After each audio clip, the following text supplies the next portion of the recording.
So, first thing, Simon, welcome to, I guess, an interview. I don't know what this really is. I basically approached you, what, 2 days ago, and Yes, just said, correct. hey, I got an idea. I'm doing this room, and I was thinking of just doing it on Clubhouse, but then I kind of kicked it up a notch this morning and said, hey, would you do this live on YouTube as well?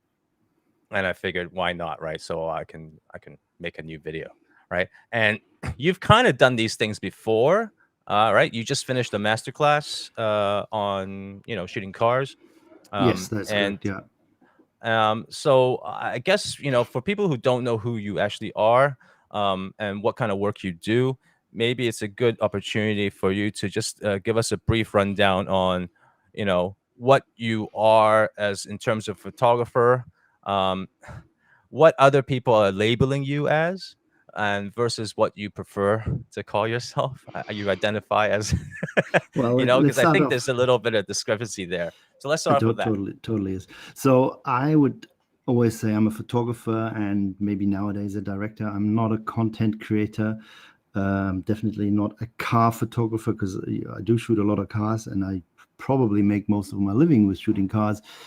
But that's not what I set out to do. I wanted to take photographs. I want to be a photographer. I want to direct. I want to create pictures.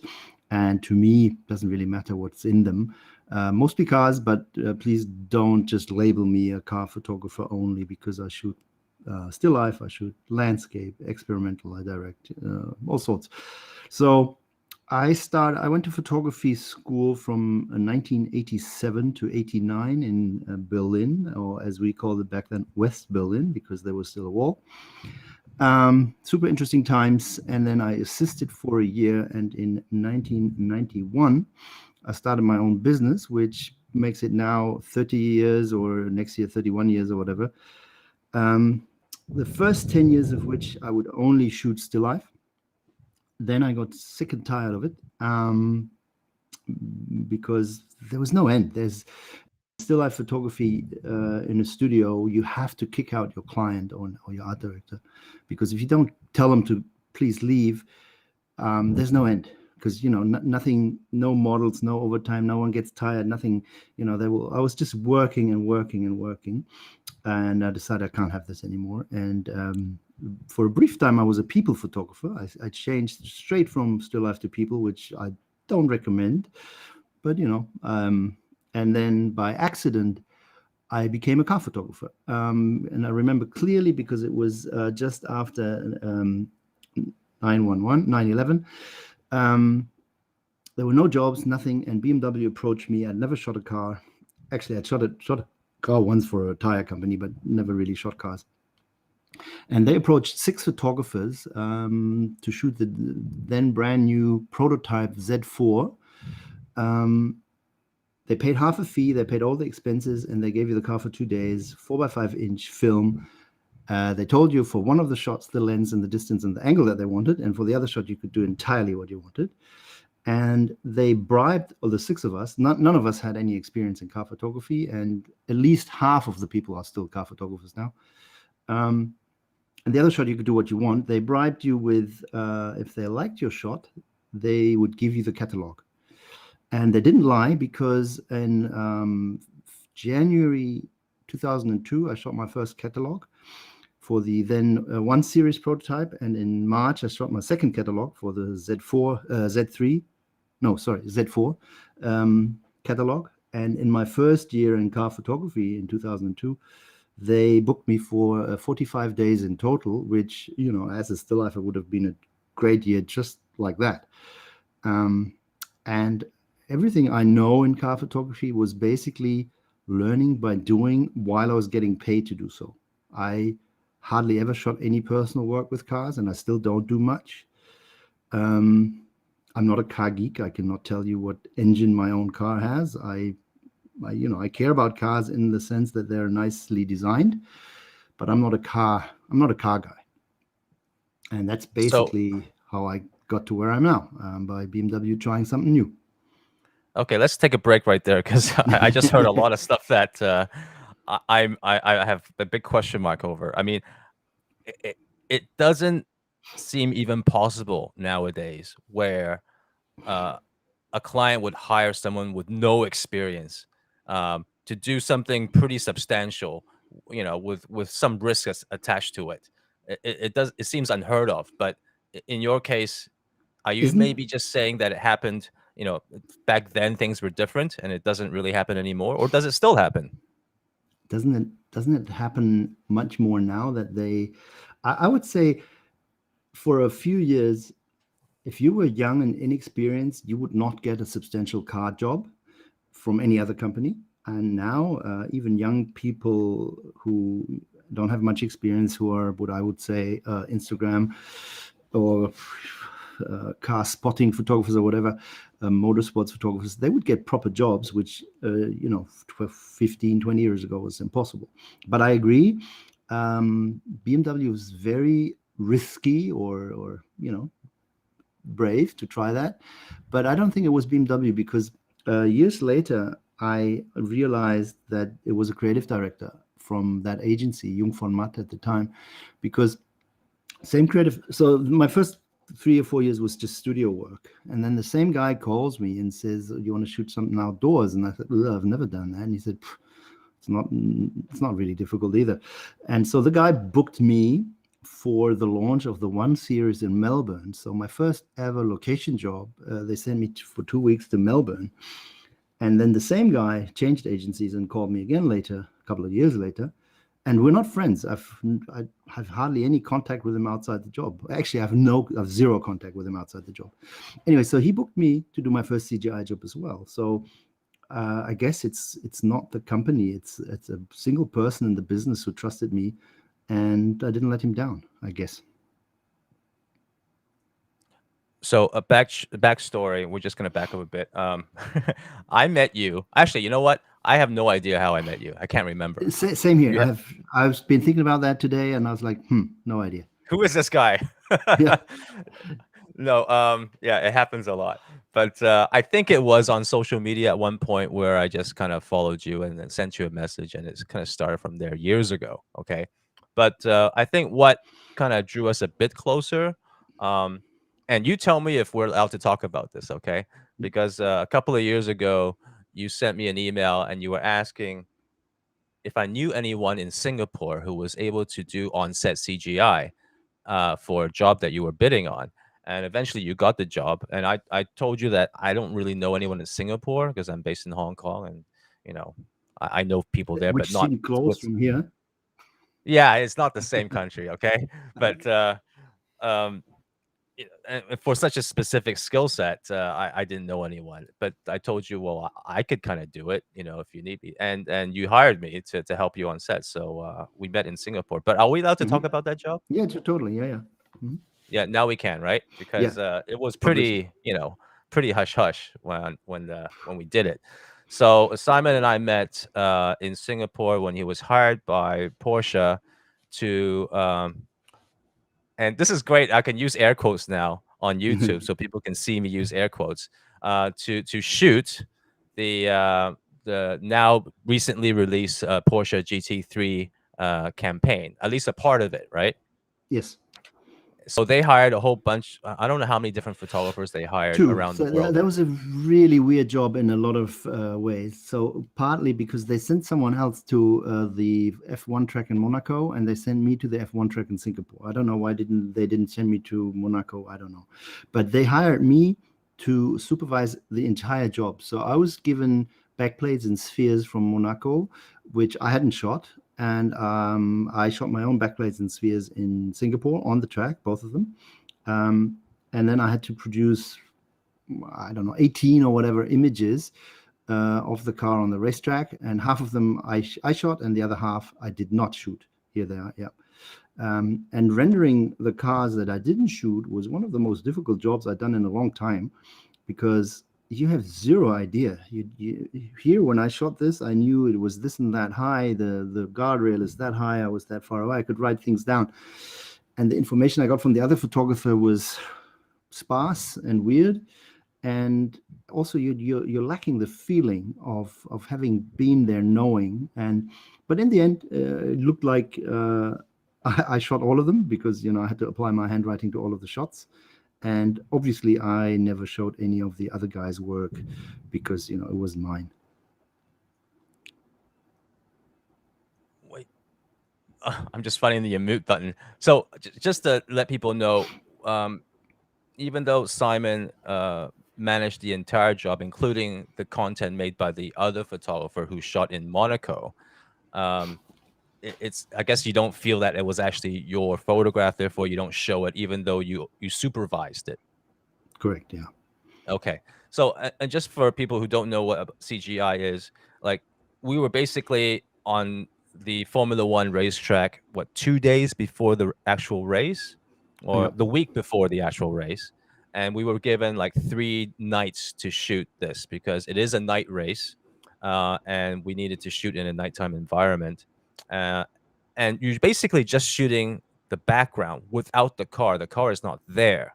Okay, so you have to imagine the car and visualize it being, in this case, if you're looking on YouTube right now, it's making a turn at a corner, and you have to kind of leave space for it, because the real thing isn't there. In terms of so the back plate is what you call that shot without the car, and it's just the background. But that's just a regular shot, right? But then on top of Yeah. that, you also have to shoot something called a dome, which is kind of a slang word for, I think the technical term is the HDRI, 360, spherical panorama or something like that, right? And that is something that you shoot with a different camera. It's basically a 360 camera that captures all the lighting and reflection information from the position where the car is supposed to be. So Simon would actually walk in to where this blue car is at the corner and plop down his tripod with the 360 camera and do a spin, basically. And it's a robotic camera that kind of, you hit the start button and it kind of does its own thing, but you have to get out of its way as it's turning, right? And it captures all that information, and you can throw that information back onto the CGI model later when you're working the CGI, and it will apply all the lighting and the reflection information onto the car so it looks as real as possible, right? This is like, how many shots did you guys do? Like, I think we did 8 or something like that. I think so. I'm not sure. Yeah, I'll just top flip through three, another one. three tops, I think, because if we had 3 nights, it has to be dark. So there's a question that says, do we need to learn CGI? Yes, I think so, because unfortunately, for professional, for paid car gigs, it's the future, because this car was under embargo, so it wasn't possible to put it on the racetrack because it's cameras everywhere, and also they just didn't simply have one in Singapore, so it was a secret car, so they don't have to transport it. So for all those kind of things, CGI is great. I do prefer shooting the real car, but if it's under embargo and if you're in a public space, then CGI is great. At night, CGI is great because you don't have to light it. You can do all the lighting later in post. And then the other question here is, was it last year? No, this was shot in September 2019, I believe, but it only came out in 21 because they postponed the release of the car twice. So the pictures were ready for a long, long time, but on hold, and I wasn't able to show them. The camera, the sphere or the dome or the globe or whatever you want to call it, I call it sphere for some reason. So it takes, I believe, 106 or whatever exposures. Basically, it does brackets of 7 stops, but there are 2 stops apart, and it goes 1 time up, 1 time down, and then I believe 7 times 45 degree up, 45 degree down in a circle. So you do the math, I'm not sure, but it's very important that you do 14 stops of exposure variety, because then if you have that dynamic, then you can use the sphere to light the car. And if you light the car with a sphere, it's called image-based lighting, IBL, which is something I prefer nowadays, to actually light it with a sphere, because that's basically what you do outdoors, outside. Usually you don't light a car with a ton of light. Usually most of your light in car photography is natural light. So now most of my CGI light is natural light as well, by using spheres and turning them left and right. But you can also use a sphere from somewhere entirely else for chrome and for things like that. Then again, Michael, I'm not sure we should start with CGI because it's such a difficult thing to do on a personal work kind of level. Maybe we should start with Yeah, actually having a I car personally and don't. whacking it in front of a camera. Yeah, I think we've probably gone more in detail than I wanted to. So let's back up a little bit and talk a bit more about I think what interests me most about what you've done in the past and what you're doing now is a kind of and correct me if I'm wrong, okay, but it seems to me that you have this relentless pursuit of creating new work all the time. Because just to give everyone an example, uh, Simon was in quarantine in Korea for a job a few months ago. And what was it, two February, weeks? 2 weeks in Was it February. Yes, yeah, 2 weeks. So, I've never been in quarantine for, yet, but he was stuck in a hotel room, and he managed to pull off 3 personal projects within that time in his hotel room. Now, granted, I guess you don't have much to do, right? You're just waiting nothing. to get out. But still, I don't know anyone who has that much drive. And I don't know if this drive is coming from a business point of view, or is it coming from just an innate urge for you to create art, right? And these are all personal projects. These are not anything that you're planning to sell or anything like that. Like, you did 2 photo series and a video documentary, which was basically explaining your emotions as you went through quarantine. In my daily Did routine. Yeah, and yeah. So did that what did that win an award as well? 3. Okay, so yeah. So, Yeah. and it's great. I remember But watching it, but yeah. So, like, just tell so me let me about explain. how you. Well, not specifically those 3 projects, but I mean more in general about how Yeah, you approach photography and what you think about it. yeah. So the question I ask myself all the time, the question, why am I doing this? Where's the drive come from? I had this theory that someone else who I was talking to at length with proved it wrong. So on my YouTube channel, there's a 71-minute interview film of me in German, but it's subtitled in English. So if you want to watch it, where I'm being interviewed by a German lady who is a photojournalist. And her theory is that I am just so curious, that I want to learn, I want to know, and I want to try. My theory was, because I had read that, I had my first child when I was 20, and my theory was that because I had children so early, that I felt the pressure to feed them, to do things, to work and keep things coming in. But she kind of doesn't think, she actually thinks that approach or that idea is me trying to make it easy for myself. Whereas both my parents are teachers. I love explaining, and there's more teachers in the family, uncles and aunts and whatnot. And I love explaining. So if you ever on a shoot with me and you ask me something, you might regret it, because bam, I will just load my knowledge on you. Because also, I don't care if I tell you any secrets, because it also forces me to move on. If I tell everyone how I did what I did, and they copy it, a copy is not the same as the original, and B, it makes me move on, or refine it, or get better at it, at the same technique that I've just told you how it goes. Anyway, so I have no problem with revealing any secrets. And so I just keep telling everyone what I did and how I do it, and I just keep moving on. And I do believe that Edda is the woman who interviewed me. Edda's idea or theory that I'm driven by the urge to find out the knowledge. That's also, it's quite true, I think, because I love traveling, because I get to Singapore. I've never been to Singapore, and I'm like a sponge. I go through Singapore, soaking it all up and going, wow, this is amazing. Or LA, or wherever I go. And I've been to a lot of places with my photography, which I find uber amazing, that a Porsche would fly me to Singapore and trust me to shoot their car on their racetrack. It's mind-blowing if you think about it. But also, I try not to think too much about it, because I want to sleep at night. I don't want to be nervous before a shoot by overthinking. I'm not a fan of overthinking. I'm a very Do you big still get fan of nervous just before doing it. shoots? Well, not the one we had, but I do get nervous if I'm kind of out of my waters, knowing this might be a close call, because sometimes you accept jobs where you think that's going to be tight financially or knowledge wise. Maybe I'm doing something that I've never done. Then I do get nervous. Or if I have a celebrity in front of me the next day, then I might get nervous. But it's not often. No. Awesome. Does anyone so far have any questions? People on stage, if you want to ask a question, please come up. If you're in Clubhouse, if you're on YouTube, please type it in the chat box. Thank you.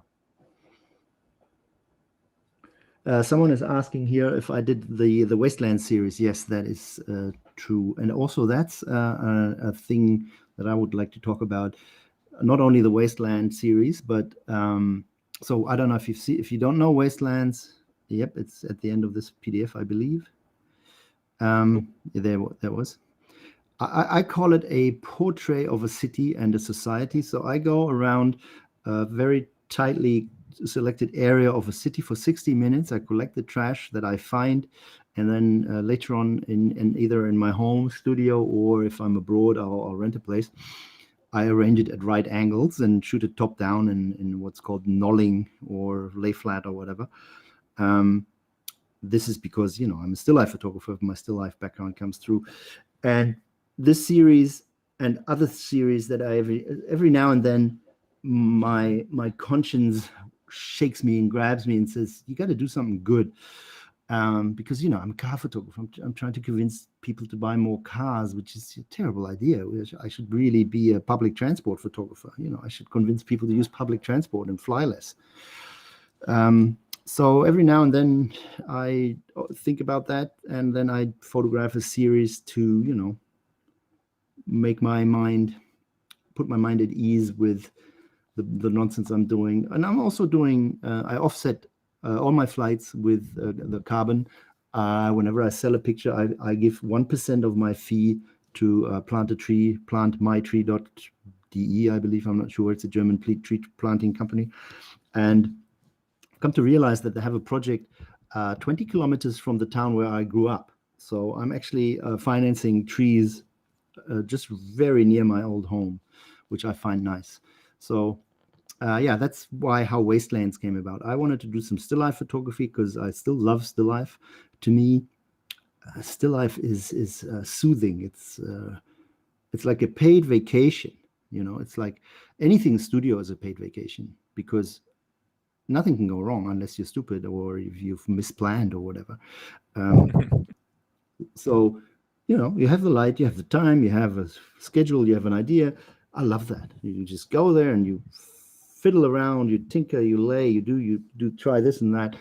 And I work the same. Someone was mentioning Elva, McLaren Elva, that I shot. Same thing. They hired me. We developed the concept while we shot it. And, I was playing with lens flares and everything in camera. Where's the Elva on your? I'm not sure Elva is in here in this PDF. If anything, it would be further up, but I don't think it is in here. Let me see if it's there. Let me know. Yeah, keep going. Nope. I mean, you did the 720S, the blue one. You shot a lot for that one. Yeah, I shot that 2 or 3 times, I think. 3 times. Yeah. Was that for different applications? I don't even know if it's in here. Oh yeah, this stuff. Like you shot this stuff. That was a proper paid gig in Spain alongside a film production. Whereas the colorful stuff that I shot before, I'm not even sure what was first, actually. Sorry. And this is the GT. It's a different car, but it's a McLaren as well that you're just looking at. Oh yeah, this one. Yeah. Yeah, and one of the 720Ss was a personal work supported by McLaren, because they sent me a car from England to Germany, and they allowed me to use the logo, the claim, and everything, and pretend it was a proper job, which was such a door opener. Because see, the reason I don't like doing personal work with cars is I simply don't like doing personal work that looks like advertising but wasn't paid. That's not my thing. Didn't have the budget for it. If I do personal work, I'll do whatever interests me, and usually, a car ad is not what interests me. But in the McLaren case, what interested me was to try out what happens if you shoot the car 4 times, trichromatic, you move, you do this, do that. And it paid off because BMW saw it and then hired me to do a proper paid gig for them. So that was one of the very few personal works with cars that I did, and it was well worth it. So what I see so far, and we talked about this earlier, but obviously not in this session, in the live session, but I see a very distinct difference between your personal work and your commercial work. They're both creative, but in different ways, and I, that's why it kind of it surprised me that you need to shoot personal to free yourself after shooting a bunch of commercial work. So when I see your commercial work, to me it looks very it's got a lot of visual impact, right? It pops out, and I think that obviously speaks to the style of typical commercial photography. It needs to be that, but you've got that type of creativity where it's very visual. It could be technical mixed into that as well, like your trichromatic stuff that we can talk about a bit later. But your personal work, it's not only just because you're not shooting cars for personal, but it's also creative in a completely different way. Do you have your Naked in the Kitchen stuff with you in the PDF? No, no. Okay. So, I mean, I can just explain it. Naked in the Kitchen, or maybe you can explain it better, but Yeah, I to can me, explain. it was, So yeah, go ahead. Naked in the Kitchen is inspired by a photographer, German photographer who's long dead, and not many people know him, but I do highly recommend that you check him out. His name is August Sander. August Sander was a portrait photographer in the 1920s and 30s, and he had this weird idea that he wanted to categorize the society by photographing teachers, mechanics, bakers, the groups. And he was very organized, and his camera was always straight, and he was just a really, really good photographer. And I liked his straight approach. His I guess it's very German. I don't know if you ever guys ever watched this skit that Conan O'Brien did about Germans called Stackenblocken, because apparently us Germans, we like arranging things at right angles. Fair enough, maybe. But I like categorizing things, and I like working on things for a long, long time. So Naked in the Kitchen, I shot 85 people over 10 years naked in their kitchens. And basically I wanted to produce like a contact sheet. It was shot with a Hasselblad on 6x6 roll film Tri-X, and everyone had the same lens and the same shutter speed. The only thing that ever varied was the ISO and the push development, because if the kitchen was dark, I needed higher ISO and I need to push the film harder than in a bright kitchen. And then in the first image, I would always show the empty kitchen, and the second image, the person would come into the kitchen fully dressed, and over a course of 9 images, they would have to undress, and that was the whole deal. And what I found interesting was, how does a person look dressed as opposed to naked? Is because once they're naked, you take away their style entirely, because the way you dress is a big manifestation of who you are. And I liked the nakedness of it, because you would still have the kitchen. And is a kitchen in, say, Melbourne different from a kitchen in London or in San Francisco or in Reykjavik where I shot? So it was basically a long-term analysis of society, which I believe is the same in wastelands, because wastelands, I've been doing it for years. I've done 17 shots all over the world. Is the trash different in Singapore than it is in Los Angeles? Yes, it is. And I find these things interesting, and I like time, and I like to spend a lot of time with the project. And I'm also a big fan of not rushing to publish the project. It's becoming harder and harder because of Instagram and whatnot. You feel that you need to publish it while you're still shooting it, which I find completely wrong. I was super impressed when I assisted in 1990. My photographer at the time said to me, if he shoots a personal work a project that he likes, he will make prints and put them in a drawer for 1 year. Then he will look at them, and if he still likes them, he will publish them. And I was like, wow, that's amazing. You got to be able to afford that, because if you shoot something exciting and you put it away for a year, that's amazing. But now with Instagram, you got to put it out like immediately, which is weird because I like everything to bake, to work on it for a long time. I have other projects like at the beginning I shot salt and pepper shakers in restaurants for 5 years and made a series of that. And then another couple of years, I kept shooting out of taxi windows. Whenever I was in a taxi, I had a series called from a cab, actually. And so, yeah, this is another one that's ongoing. It's children's rooms floors. So far, I've only published the German section, but I have a couple of American kids floors, and I'm hoping to do, Mexico, Sweden. I don't know. This kind of stuff interests me. I can see why you would have an issue with people labeling you a certain way as, a car photographer, and I think in certain circles, I think it makes sense, like amongst your clients, for example. Yeah. What, but when they see, sorry, yeah, let me say that again. I think it's interesting how certain people would label you a certain way within, like, say, your client circles, for example, as a car photographer. But when they see your complete body of work, you know, that is so broad, uh, and shot in very different ways, it's almost as if it wasn't even the same photographer shooting. Um, yeah, maybe. That's something I have thought about and talked about with Edda, the woman who does my interview.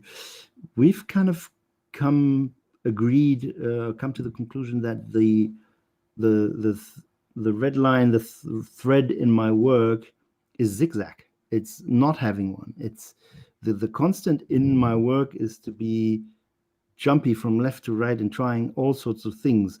I do think that overall kind of has my writing on my handwriting on it, but it is very versatile, and I'm not ashamed to say that. I don't mind it. I quite like it. I've often find it very hard because right now I'm new to Twitter. I only started Twitter like a month ago. I just don't know what to post because I could be posting still life for a couple of days, cars. I could be doing this and that, and people will be completely confused. What is this guy doing? So that's a problem. But is it really? I don't know. Well, do you show your clients your personal work in case they might get skewed off in a different tangent and say, "Whoa, I thought that this guy was only about, shooting slick." Look, and I'm just using that as an example. You shoot cars Yeah. in a pretty slick way, most of the time, right? But now, if they see your personal work, they'll be like, "Oh, hmm, now I'm Yeah, not sure." I show everyone everything, so to speak. It's a bit difficult at times because your average Porsche marketing manager is not very interested in naked in the kitchen. Um, but on a private level, they are. So you just got to find the right moment. And I remember that years ago when I made a book, well, like 3 years ago, whatever, made a book with the Naked in the Kitchen project. I showed that to a lot of people. And then 2 years later, I was in this agency and introducing myself and my car work. And the woman goes, "Oh, you're the Naked in the Kitchen guy." And so, and it was a car agency. So she, out of everything I showed at the time, she remembered the kitchen. And so basically, I think it doesn't matter for what you remembered as long as you're remembered, unless it's negative, of course. But, you know, um, I have on rare occasions, but those occasions were fantastic. Like I shot a picture of the Cologne Dome blurred for a television station from Cologne. So I held the camera in front of the dome, exposed for 1 second on film still, and held the camera still for half a second, and then I shook it. And when you look at the picture, it's circular motion in the picture, and to me, it almost looked like you could see the bells of the church ringing in the picture. So couple of years Do we later, I have that get here this in the? job. No, it's super old. Um, anyway, so years later, I get this job to shoot Michelin tires, the worldwide campaign. And I said to the guy, "How on earth did you guys find me?" And he said, "Oh, I thought if you can shoot a church the way you did back then, I wonder what you can do to a tire."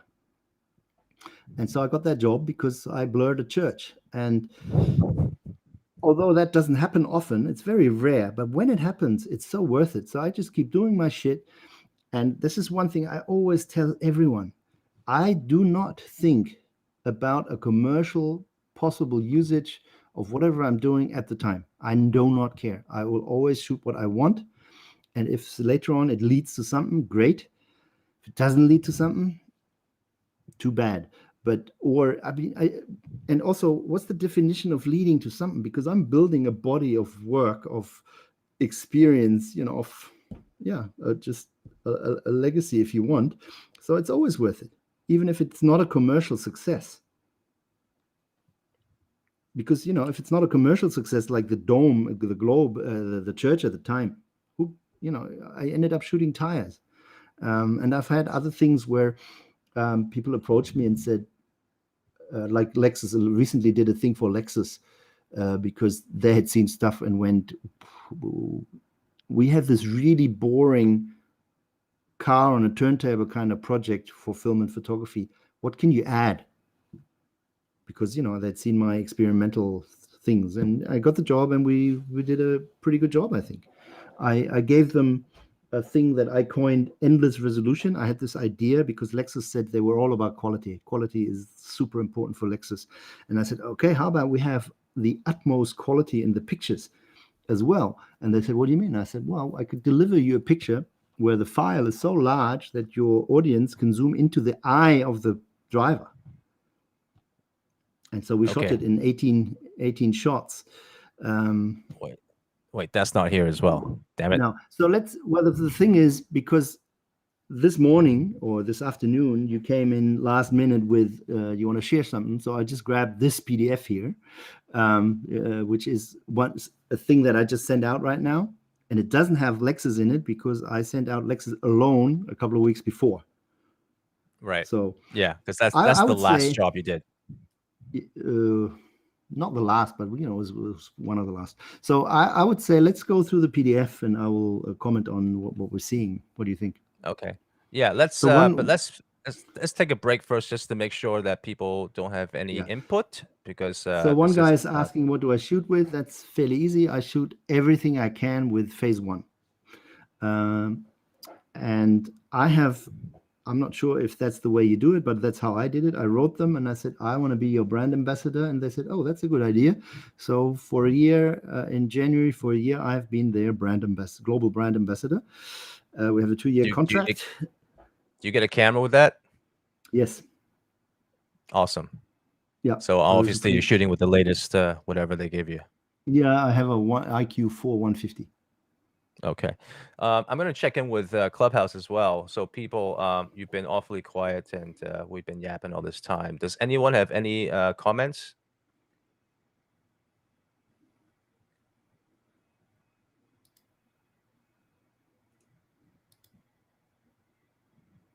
Yes, that's true. Yeah.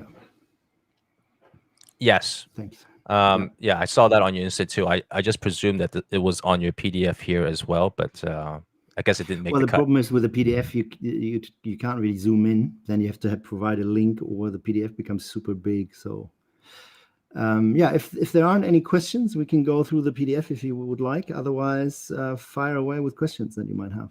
Yeah. Anyone else?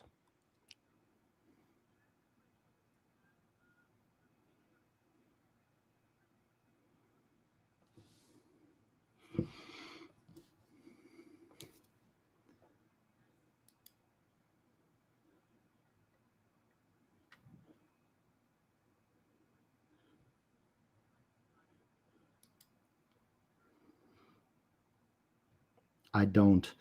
I basically just start things hoping that they'll amount to a decent body of work that is presentable in some sort of way. But no, I usually don't have a plan of what to do with things before I set out to do them. I just do. Usually, while doing, the idea comes. Usually, it'll become clear, okay, this is going to be really big. We'll make a little book out of it, or a film, or this or that. But when I begin something, I usually come, because, there's people who come from the conceptual side of things, and they think everything through, and then they start. I usually come from the technical side of things. I have discovered something. I have an idea of what I want to try. I have a look that I need to try. I build a camera, I change a camera, I build a pinhole, I decide that I want to shoot photographs with a Super 8 camera. So usually I start the other way. I start with a technical thing, and then I look for a project that suits the technical idea that I just had, or that also evolves. Sometimes things just meet. I had an idea that I want to do this, then I have the idea that I want to do that technically, and then eventually something comes up. But no, when I start off something, I do not know where it ends, which is also what I like in my personal work. Because if I do something for a client, obviously have to know how to achieve it and what becomes of it. Whereas if I work for myself, I have the freedom of not knowing that.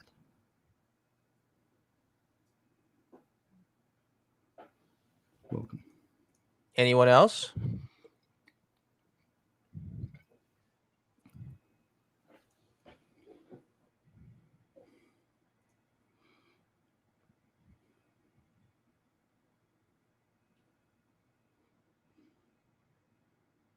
I would.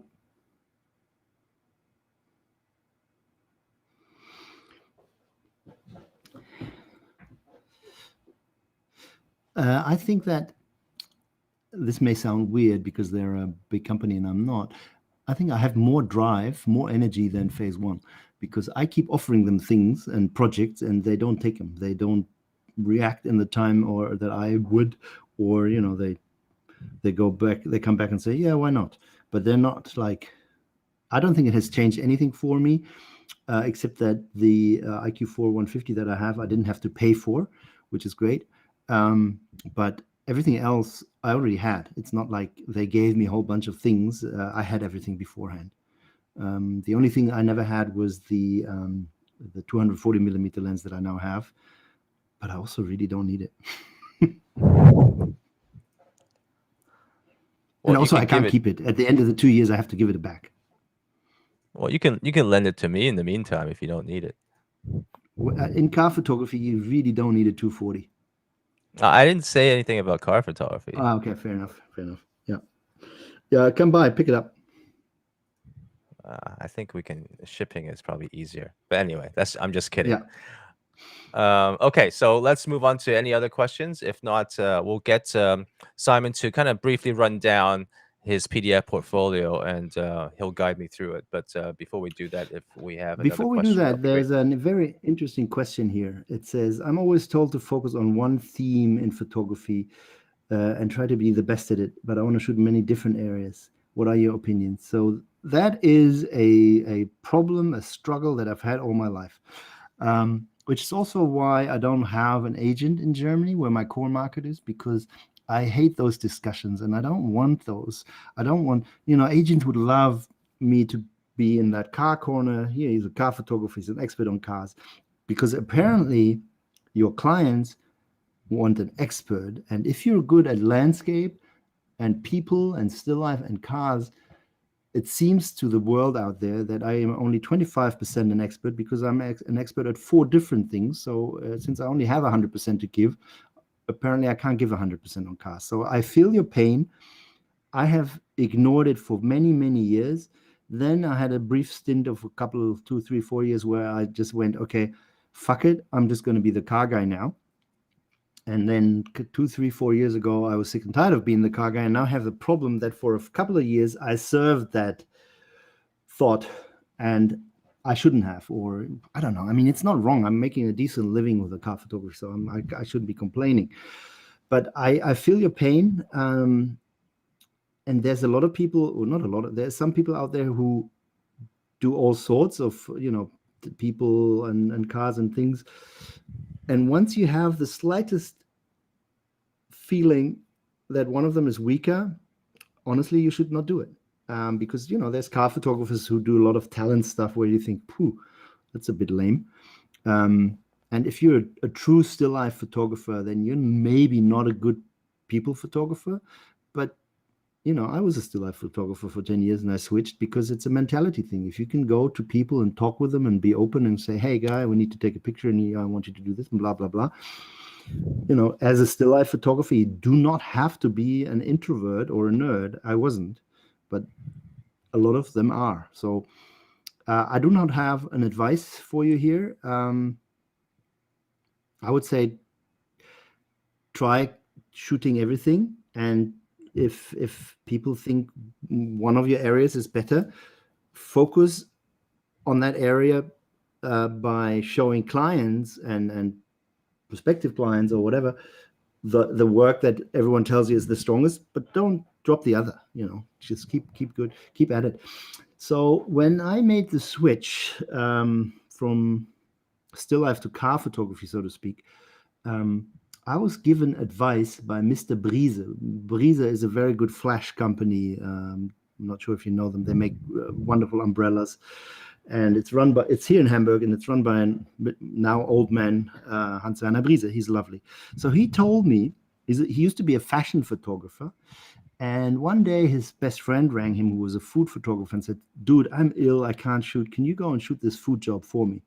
So he went and shot the food job. Client loved it, and he shot a whole bunch of food, and then ended up having two portfolios and two identities. The fashion industry knew nothing about his food jobs, and the food people knew nothing about his fashion jobs. And he said it is super important to keep that apart from each other, because the food people think he can't be a good food photographer if he shoots cars, and the car people think the same. So his advice was, do as much as you like, but keep it separate. So maybe But I do have a you, good piece of advice. I yeah, didn't. but you do not do that. No, I don't. But it did sound like a good piece of advice that I chose to ignore. Like, I don't know, it's maybe within your market in Germany that people like to compartmentalize all, photographers, uh, you Definitely. know, right? And I maybe think in agents in general like that because it makes it much easier for them. Because they have yeah, one still life guy, they have a people guy, and they have a car guy. They don't want one guy who does all three of them. yeah, and I think the clients do the same thing, right? And I think it's not just the German issue; it's a global issue too. I think this it's just easier for people to process in their Yeah, minds, right? possibly. Yeah. But do you see that's the way it's going in the industry, where you just have to follow the suit of how the clients are thinking? If they're going to compartmentalize you, you might as well play that game. Well, do you think that Nick Knight or Mario Sorrento, or whatever his name is, Sorrenti, anyway, the big shots became the big shots because they followed suit? I don't think so. I think they just did their thing. Well, I would say that that was a different time when they were, starting out, as opposed to True. now, right? So, I Okay. mean, that may be a good segue to get into about, you know, the younger, newer photographers who are starting now versus when you started, and what has changed, because you're not exactly old, right? But you're not a newbie Exactly young. either. You're somewhere in between, so you're still in tune with social media and all the latest and greatest gizmos that affect our world now. um, what have you seen has changed, and any dangers and pitfalls that maybe people should be aware of? Well, what has changed? The biggest change obviously was from film to digital, because with film, the photographer, maybe the assistant, but definitely the photographer was the only person on set who knew when you had the shot in car photography, because you had a Polaroid which was vaguely resembling the final outcome, but you were the only one knowing, okay, this crappy picture here is going to result in a very beautiful 4x5 inch transparency. We shoot a bracket, we have it. So we had full control.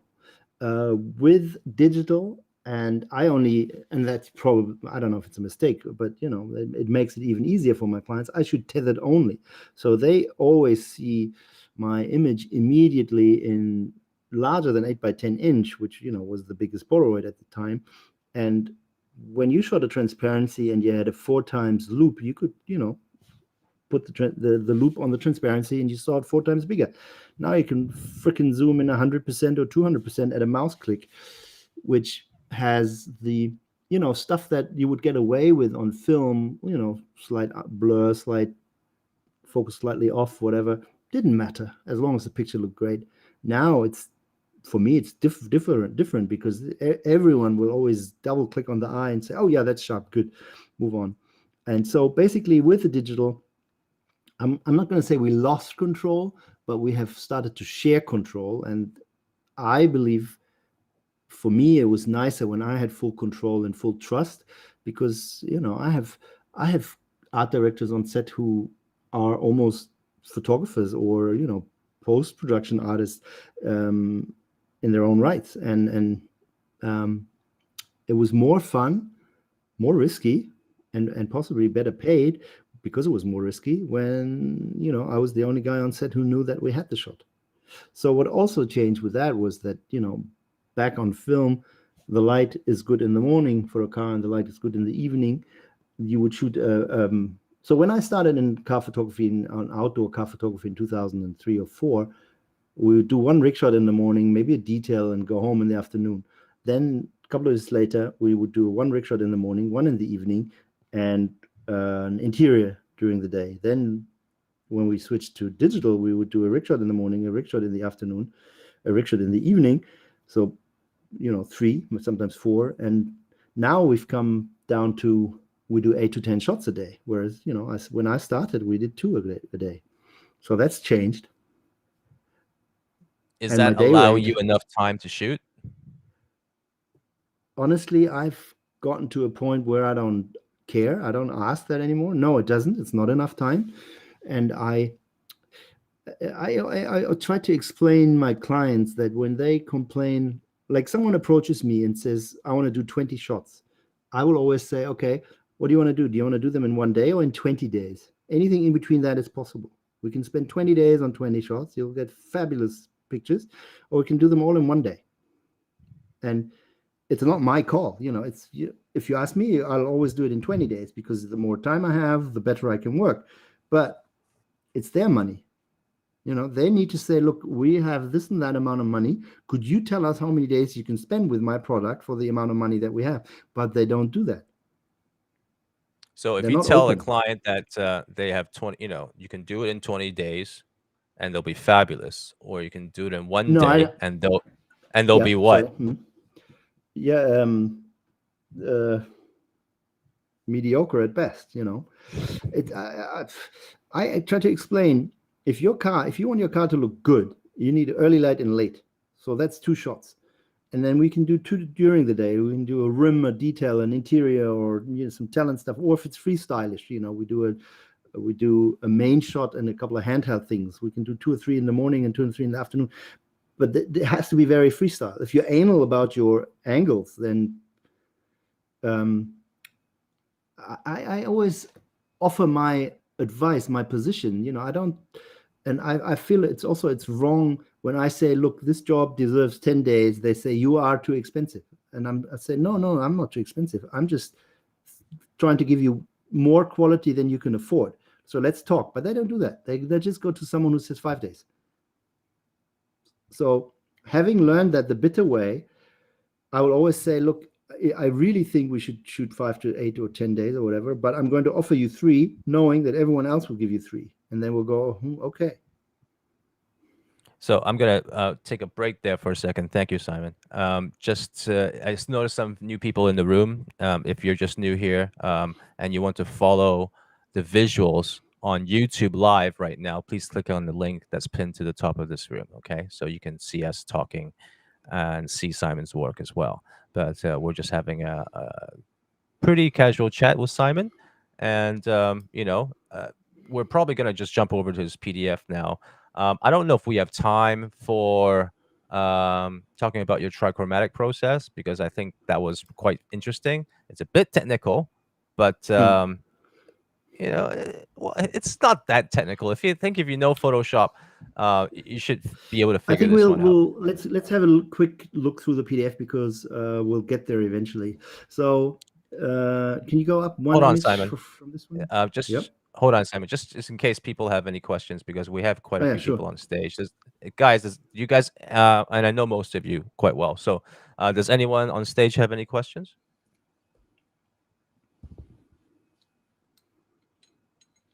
If you don't, we can move on. All right, Simon, let's get into your PDF. Right. So if you go to the shot above this one. Yeah, that one. All right. So BMW came and said they have the i4, the electric 4 concept car, and they wanted super pastel, soft colors and warm. And so the creative director on this job, which I thought was remarkable and fun, she was the editor of the Playboy magazine Germany cover shoots for 5, 6, 7 years when she changed to being the BMW creative director. And when I say BMW, I mean BMW. We had no agency for this. It was a BMW direct job. And everything I dealt with this female creative director who used to be working for Playboy. And she said, I want pictures like we shot at Playboy, but it has to be a car in it. And I said, okay, how about we shoot them on film? And she said, great. So I did a test with a Hasselblad and I looked at it and she looked at it and we decided it was too sharp because we might as well just shoot it with digital if it's that sharp. So we ended up shooting the entire job on 35 millimeter 800 ISO film with a Leica M. But just to be sure that we would get the shit that we needed, I would set up every single shot on phase 1 digital. And when we thought it was nice, I would grab the M6 and shoot a couple of frames, not even rolls. The whole project, I shot 12 films, which is, it's not much for a 5-day 12 shoot. rolls. Yeah. That's, Okay. I would have, in the old days, I would have shot the 100 rolls per day. So that's not a lot. So these are all shot on film and they were actually used the way you see them. And size-wise, it was fine. I mean, this is digital. They made posters and, everything from the 35 millimeter stuff. So this is all on film. This is digital. Because You can in this, tell, huh? well, I can because I know. But they had a couple of hero shots where they said they definitely needed it on digital for different markets and posters and things. And also, they were, because she comes from the fashion industry or Playboy, she was very peculiar about the models and what they were supposed to do and where she was going to be. So this was just easier on digital because, put the camera on a tripod, shoot the sunrise for the car, get the talent, a little bit of fill with flash. And since we didn't move the camera ever, we could shoot the talent separately after we had the car. Was this part of the same job? Yeah, same job. Only I also did the studio part, which is great because this is something I aim for. That when there's a film part or there's a studio part or an outdoor part, that I shoot the whole thing. But doesn't all happen often. But when it happens, I love it. So they also hired me to shoot the studio part of the job. And again, it had to have the same pastel, pink, bluish, warm hue, and the car was matte. So in the whole, it was golden matte car. Yeah, it's That's the much easier. same car that we had on location that we also had in the studio. Just to give us a rundown, how much time were you given for the? I think it was 4 days in the studio and 5 on location, I believe. So we would do like actually it was 3 days in the studio. I think we did 4 or 5 shots per day in the studio, which was possible because it was matte. It's just a lot quicker to shoot a matte car. If it had been a shiny car, we would have had serious overtime. So we didn't. And the light streak and everything you see, the flares, not the flare, the caustics and everything was shot. It was real. I mean, it was post-production obviously was applied to make it visible, put it in the frame, but nothing was invented. Okay.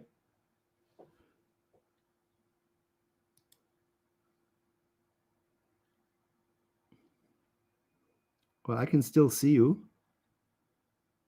Sure. All right. Okay.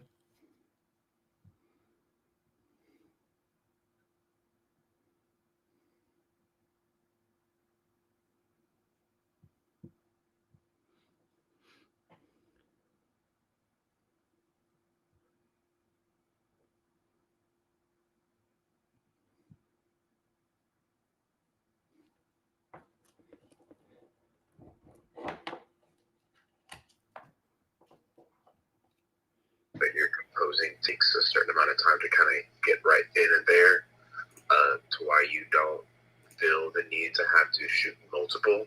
You shoot the one that you're like, okay, every piece is laid out. Hang on a second, Michael. We have serious echo, which is driving me nuts. Yeah. Hold on a second.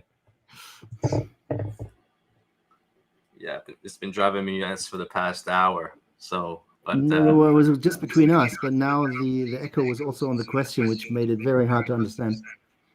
Okay, Demetrius, sorry if you can ask that again, but I'll switch off my mic.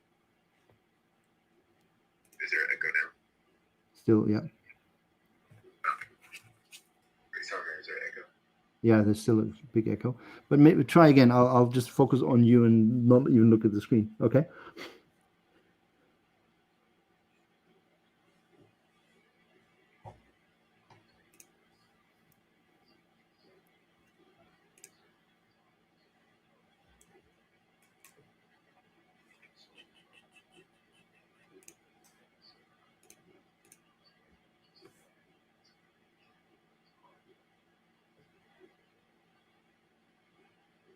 Oh, so 12 is a lot of photos. if you take 12 pictures of a car, it's a lot of pictures. So it's the industry. Because what happens differently than in people photography or also other photography, every car reacts differently to lenses. So one car, and when I say lenses, it's not so much the lens, it's more the distance. What's more important is the distance. So basically a good starting point is if you're at 8 meters or 5 feet, and you put your camera down, have a look at the car, that's a good starting point. If you go closer, it'll look very sporty, wide, sometimes distorted. If you go further away, it'll look very balanced, but to a point where it becomes boring. So why am I saying that? Because you need to find that position, because every time I spend with a car is usually the first time with the car. It's not like I've shot this car many times and I know what happens at 9 meters or 10. So I would even take the time, like this shot here that we're looking at. It looks like a driving shot, but it was basically staged to be a driving shot. I have proper driving shots in this job, but this one was not, because it was an ad that they needed. The sun did actually rise back there between the rock. That's real, but the car. So I would put the camera down, lay a piece of tape measure on the ground, and shoot one frame from 6, 7, 8, 9, 10, 11, 12 meters, put them on top of each other in Photoshop, click back and forth, and you see, okay, at 6 it gets super nosy, at 12 it gets really boring, and at 8 it's quite what we need. And that, for that reason, if you really want to do a proper job, do the car justice, the pictures need time. And if you have 12 hours of sunlight and you do 12 shots, that's a lot of shots. Unless you have a client who doesn't care if the car is nosy in one shot and then distorted in the next one and too slick in the other one, then you can shoot more. But usually they're not like that. Usually they have a design department, like BMW will give you a book of the car which has like 80 pages, which they have shot their car. Usually now they render it, but you can have a booklet of page after page after page. So let's say dead front, because it's the easiest. They put the camera in the middle, they give you a shot from 5 meters, 6, 7, 8, 9, 10, 11, 12, 13, 14, 15. And they give you that from 30 centimeters, 50, 80, 110, up to 300 centimeters. And on one of those shots, on those many pages, is a red dot that says, oh, we liked 90 centimeters, 9 meters. Then you're on location and you realize, fuck, the distance between the wall and the car is 7. This is not going to work. And then you either tell the client, look, we can't make the designer perspective because of the location that we're given, or if it's super important, you need to tell the scout beforehand, look, the client must have 10 meters of distance between the lens and the location. Then any location that's only 8 meters is dead. And because I don't usually shoot Instagram or things like that, I shoot the ad campaign, they're usually quite anal about these things. The problem is now that with Instagram, they don't need just 2 or 3 pictures, they need 20, because the time that they live on Instagram is 2 or 3 hours, and they need the next picture, and they're not willing to spend the time and money on all those 20 images. So like BMW, sometimes what they do is they have layouts where they say, this is ad, we need to be anal, and then we have freestyle stuff, Instagram, social media stuff, where you can be freer.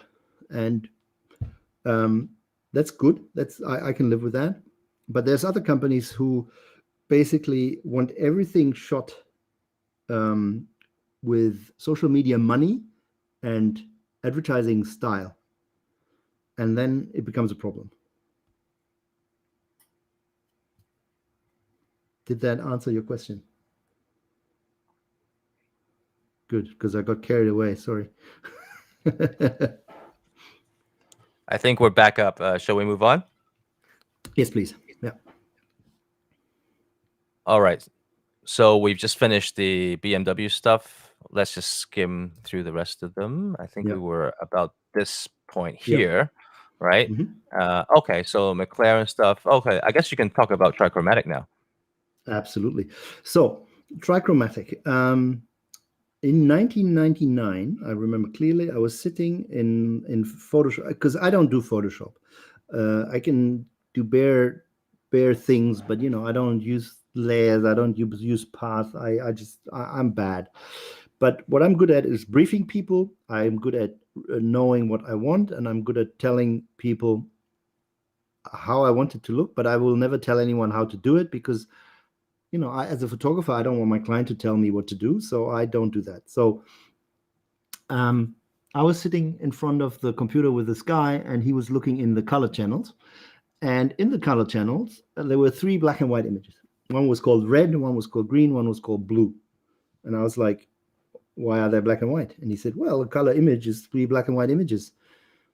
And I said, so, and this is a quote, because I went to the forest afterwards, because I said to him, so if I went into the forest tomorrow and I shoot 3 black and white frames, and I filter 1 red, 1 green, 1 blue, and you put it on top of each other, you get a color image? And he says, sure.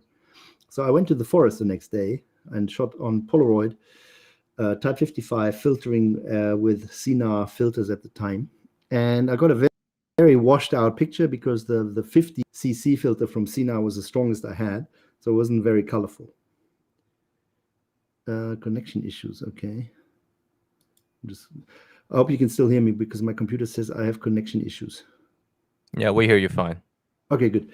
So 20 years later, the whole time I had this idea in the back of my head that eventually I would do a whole series of black and white photographs that are actually color.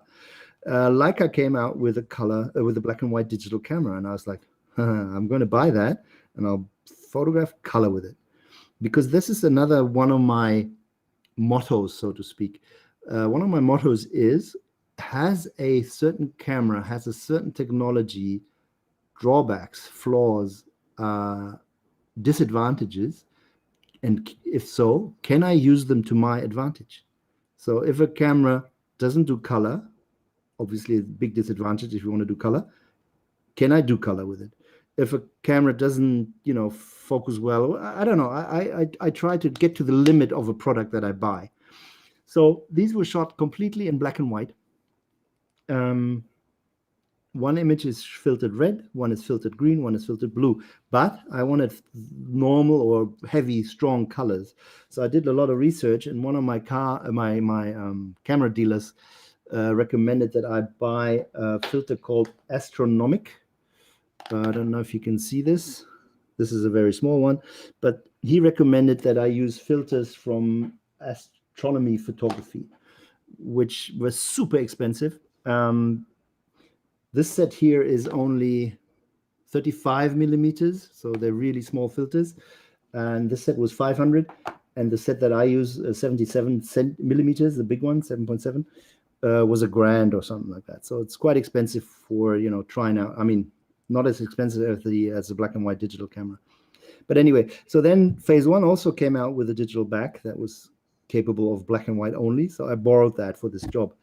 And then all the lights are white. And when you move them in red, they hang like this, in green, they hang like that, and in blue, they hang like that, or, you move them back and forth. If they don't match, they don't create a neutral light. Like the car is in the same position on all three images, so it gets a neutral light because all the three images make neutral. But each image, red, green, and blue, alone, if not matching, will give different tones. Like on the windshield, you see only the blue. And fog is great as well. So anything that moves, anything that happens, anything that changes between the pictures is great for my technique, because I don't want to shoot complicated trichromatic stuff to achieve a normal image, because if I want to achieve a normal image, I grab a normal camera. I want to achieve something special, and that's why I use my special technique, the RGB trichromatic. And it also turns out that it is the first process ever, or one of the first processes, that people used way in the probably 1800s, whatever, to make color images. Because what they did is they did 3 black and white shots, filtered them red, filtered them green, filtered them blue, had 3 projectors, filtered one of them red, one green, one blue. And when you project the image to a live audience, they would get a color image, which at the time was mind-blowing. But that's how it came, because I went to photography school and I studied old techniques. I learned about other photographers, old history, blah. So I'm super interested in photography history, only to see, is there anything in that history that I can use for myself, so to speak, or against them, or you know what I mean, like the trichromatic. So it's based on something I learned years ago in two steps, so to speak, at photography school and in 1999 when I was working with this guy. So that's how the whole trichromatic thing came about. And the next thing was that once I had done a couple of photo jobs or photo projects with it, really, I wanted to use it as a film project. And so the McLaren, if you look at my page, has a film with it, and also so does the BMW. I'm not sure we can watch it here. It's going to be very laggy, wouldn't it? Yeah, I don't recommend watching it here. Yeah. But if you guys click or somehow, I guess you can't even copy and paste this. But if you It's go on my to webpage, Simon, so you'll find yeah, it. Yeah. yeah, if you go to Simon's website, you'll be able to see it there, Or you go which to is my really cool. Vimeo or YouTube channel. Yeah. All right. Questions? Questions? How you doing, Joseph? Still here? Oh, sorry. Good. I didn't have the mic. Yeah, so you're all good? Everyone good? We're just going to continue. All right.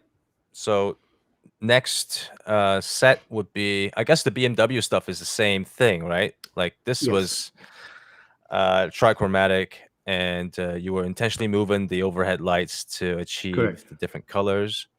Mhm. But the car wasn't moving. And were you able to get, like, based on the filters that you bought, like a true clean, image, or very close to, like without weird color casts? Probably. I usually try, if it's a job and the color of the car needs to stay product correct, I always shoot a color image as well. And with Okay, digital so backs, digital backs is easy. You just switch out the back, you take one color, and then you take the 3 black and whites. right. So you always have that color, the full color version, as a backup. Yes. Because, right. I mean, this BMW job, you got to know, this is the prototype. It was the launch of the car. It was the first time it was ever shown to public. And I think for that, like this shot here, it's not my version. It's the final product. It's blurred. It's weird. And I think that BMW was super brave to allow this and want this. It's not that I pushed them into it. It's a cooperation.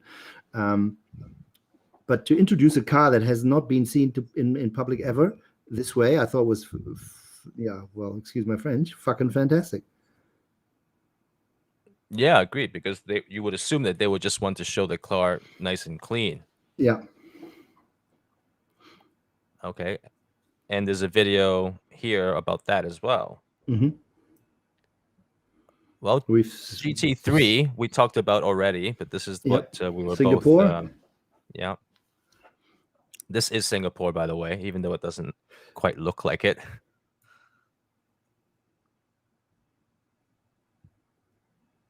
So a lot of you know Stefan Bollinger, and he said that he was actually in Singapore at Marina Bay Circuit at the same time. This is Oh, right. someone I know on Clubhouse, and Yeah. we could have met when I was there with you, right? Because we Yeah. were probably within maybe 100 or 200 meters of each other, but back then we didn't know Okay, each no other, idea. right? So, All right. but after knowing each other on Clubhouse and we talked, I'm like, oh, wait, you were in Singapore on that day? Oh, yeah, I was there too. So yeah, Small world. just Yeah. a weird coincidence. So here's a question that I get asked all the time, and the answer is no. Do I get to drive all these cars? No, never. No, Because neither do I. usually they're highly insured. They have a professional driver, or they like this car. They weren't even there. The interesting thing about this one I'd like to add is that I was speaking to your client during this job, and I asked her if she's still, because Porsche does so much CGI now. I think what 90%, maybe even Yeah, a more, lot. is CG. Mm. Right? I mean, they do have some social stuff that's not, that's actually shot, but most of their campaign stuff is CGI, and they were one of the first companies to really push CG really hard. But having said that, she still says to me that if there's an opportunity to shoot the car, like the real car, they would still prefer that as opposed to going CG. So I think Yeah. maybe she's a bit old school, but I don't know. Maybe she just has a certain affinity for real photography. Well, she's definitely old school. That's for sure. But I think it's basically only a financial thing because to launch a car, brand new car, they need 3 models, 3 prototypes, they said, and each prototype cost them around 1.5 million to produce. And after the productions, they're beat. They can just trash them. Plus, then there's the risk of being caught and the car being released on the photography too early, or the shape of the car, whatever. So they basically said for 4.5 million that we're now saving, or maybe they're only saving 3 million because they still make one, we can do a lot of CG productions. And that's basically their thinking. Yeah. Now, Simon, tell us the difference because we just had this conversation in Clubhouse maybe a day or two ago about CGI, replacing photography, and first of all, what are your thoughts on that? But secondly, in terms of actual CGI cost versus photography cost, is CGI still higher right now than photography, especially when you have to spend so much energy creating, like setting up that first model. Once you set it up, you can reuse it in different images over and over again. But that initial setup cost is quite high, right? Yes, it's quite high. And overall, a CGI shoot is more expensive on the post-production end, not so much on my end because I need less light. And also sometimes I can work quicker because, you do the final touch, which takes long. You do that in post, like, because, if you shot this shot with, let's say, a 35 millimeter lens on phase 1, and if you render the car with 33 or 38, it still fits in the picture nicely, but with 38 millimeters, it might look a little bit better. So you do that finding out in post, which, is often not on my bill. So my side of the shoot may become a little cheaper, but if you look at the overall cost, a CGI production is still more expensive because of the rendering.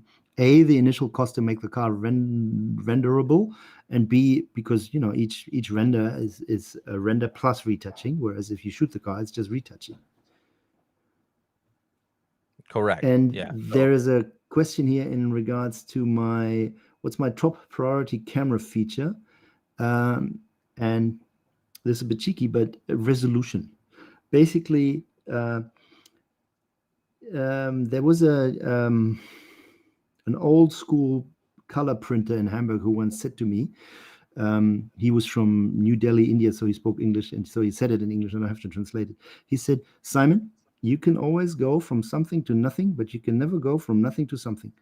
And that's right. So if I have a sharp, huge file, I can always make it not so sharp and smaller.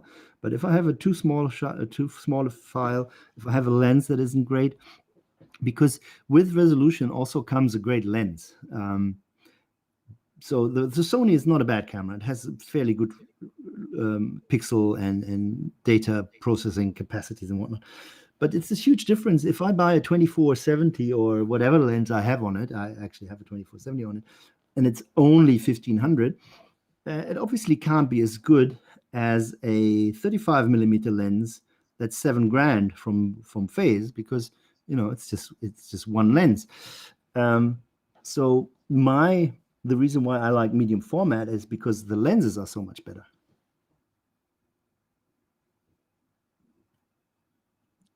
Do you see any other questions on YouTube? Yeah, that's a question that I don't understand. How do I avoid AA filters blurring the sharpness? What's an AA filter? Anti-aliasing. Oh, the anti-aliasing on the back. On the sensor, yeah. How to avoid?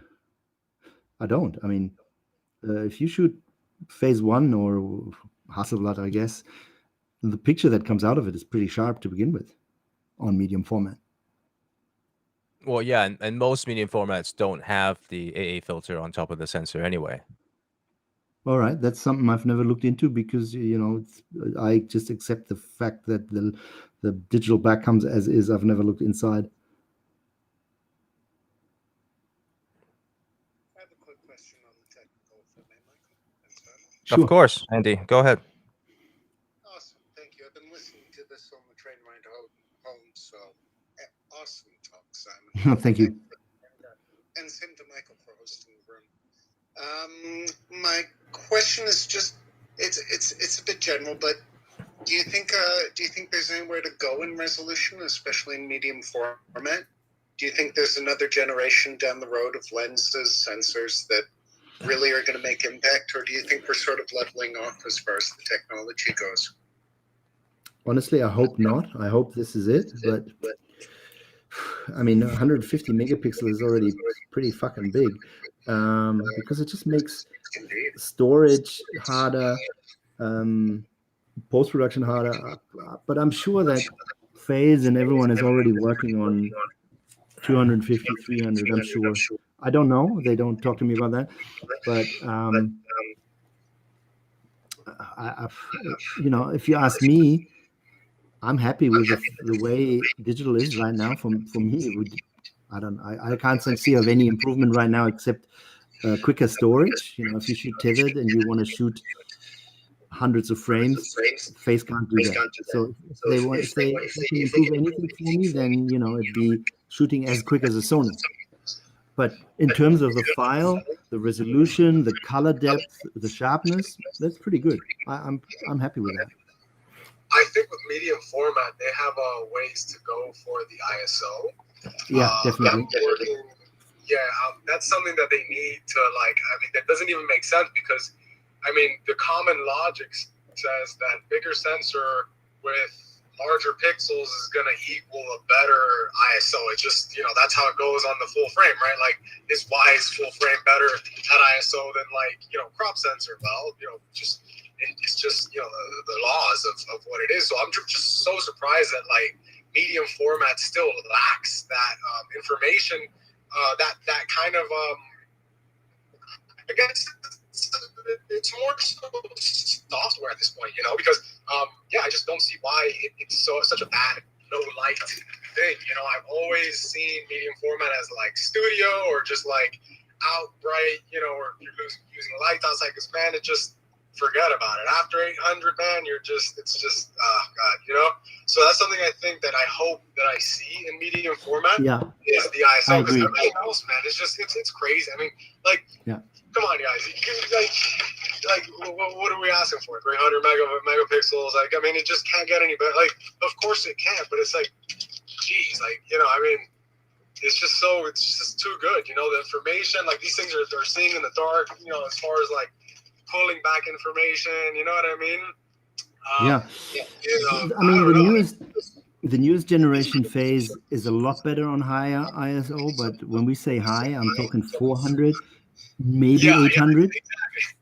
But don't touch 16. Yeah. But if I can add something though, I think the ISO performance is relative to the resolution, right?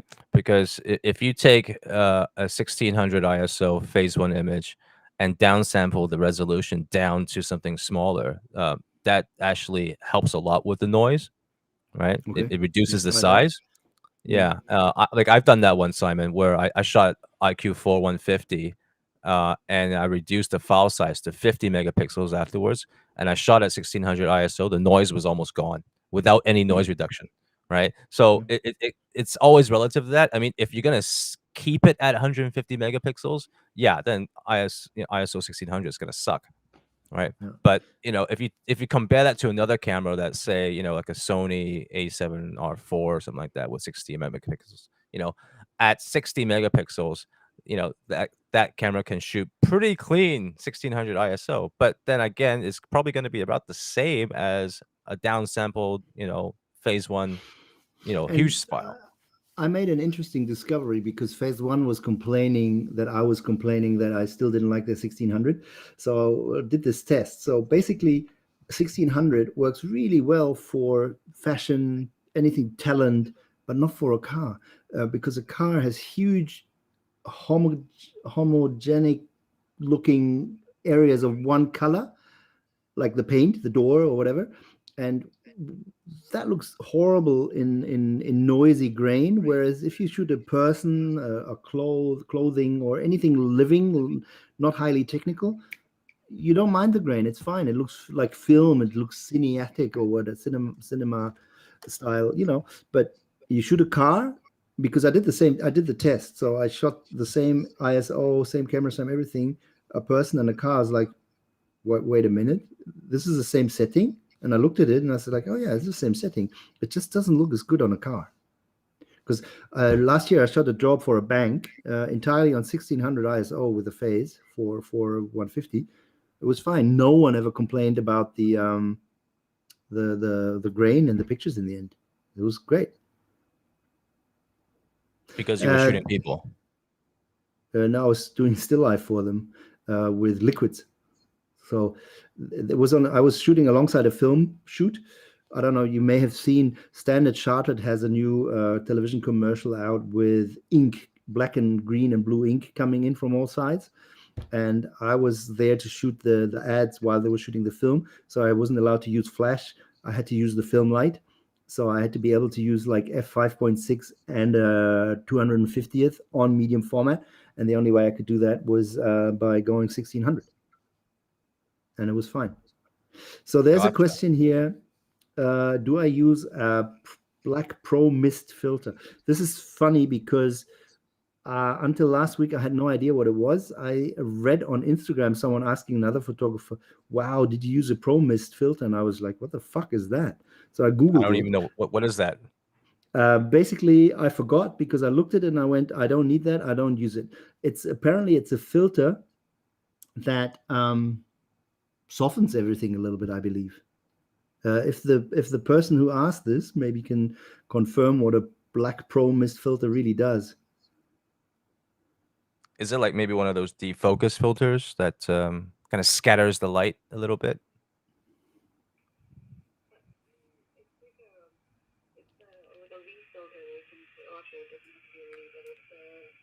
Glass that you put in front of the lens.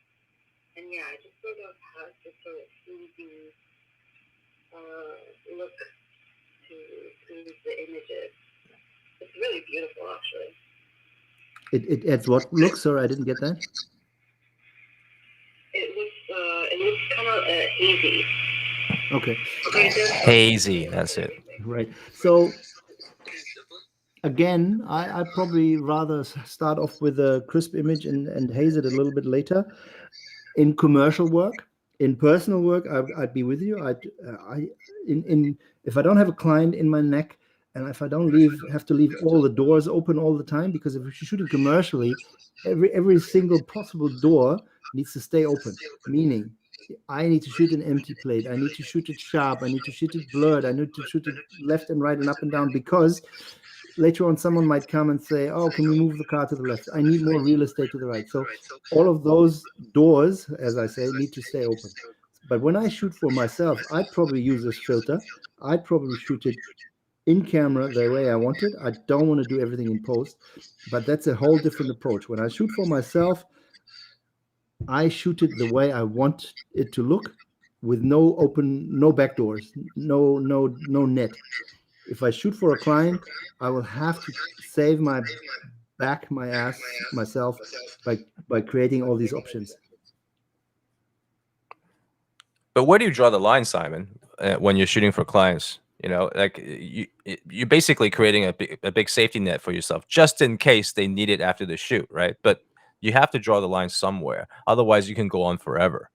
Well, the line is the schedule, because if you shoot at night, eventually it'll get dark, bright. If you shoot during the day, it'll eventually get dark.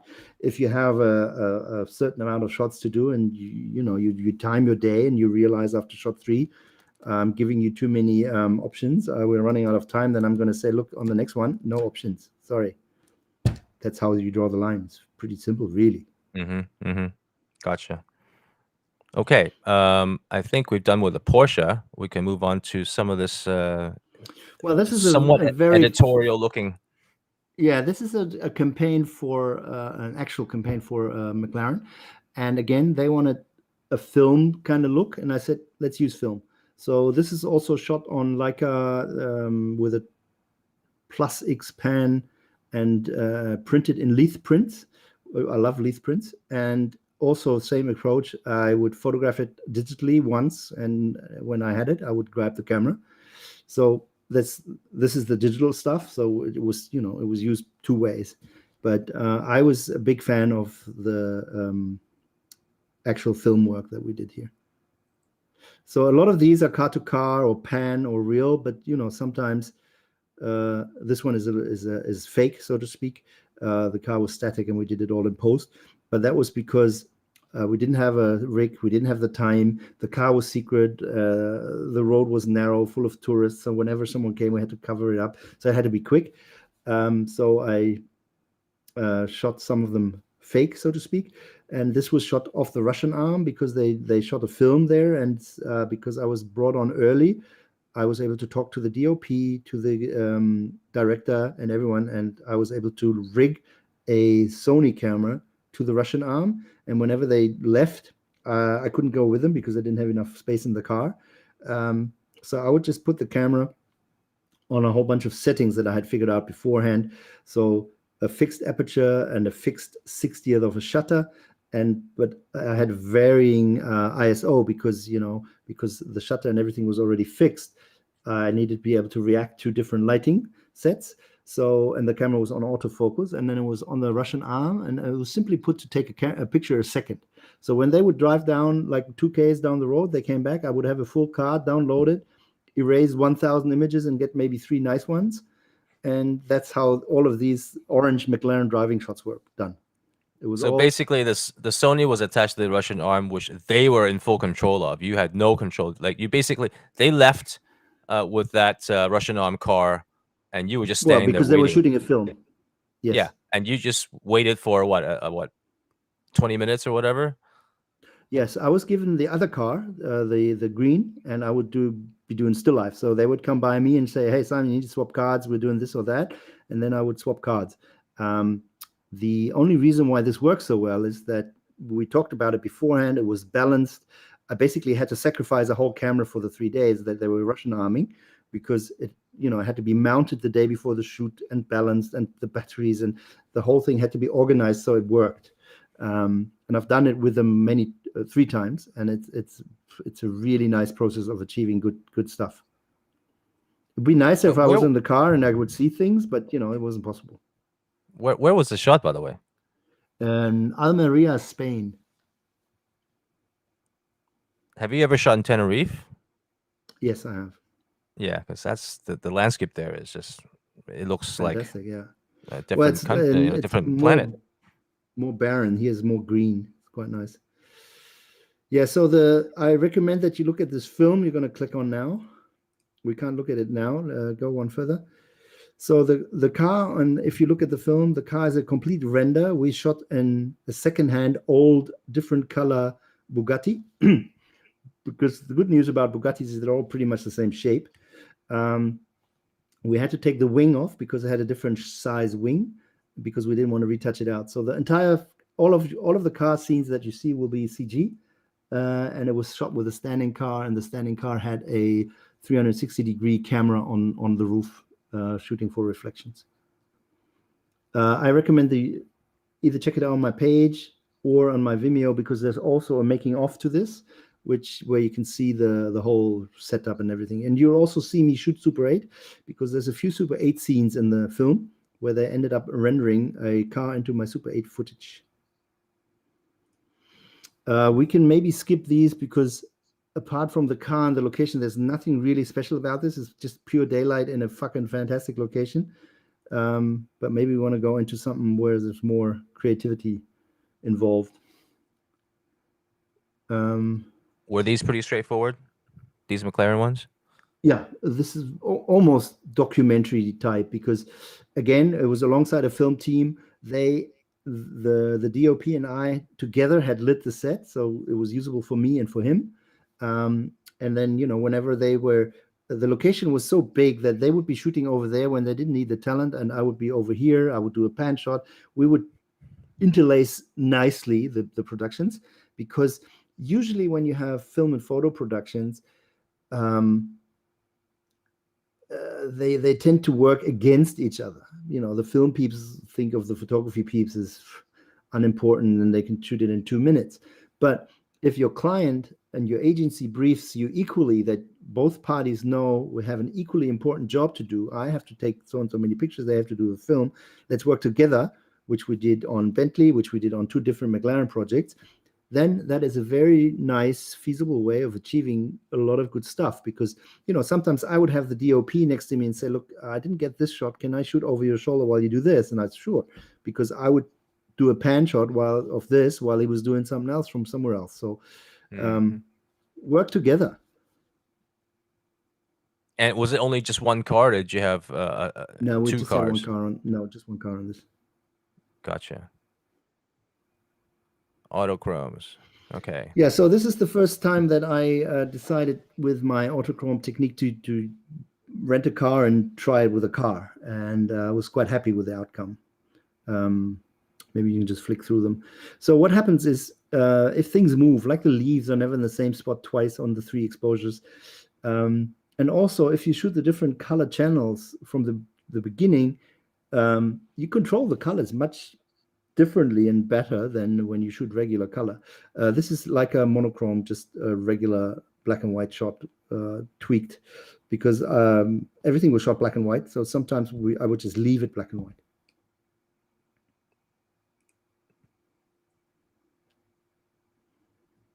The whole thing was a 2-day production. So one day in the mountains where the weather was shit, and one day in Barcelona where the weather was great.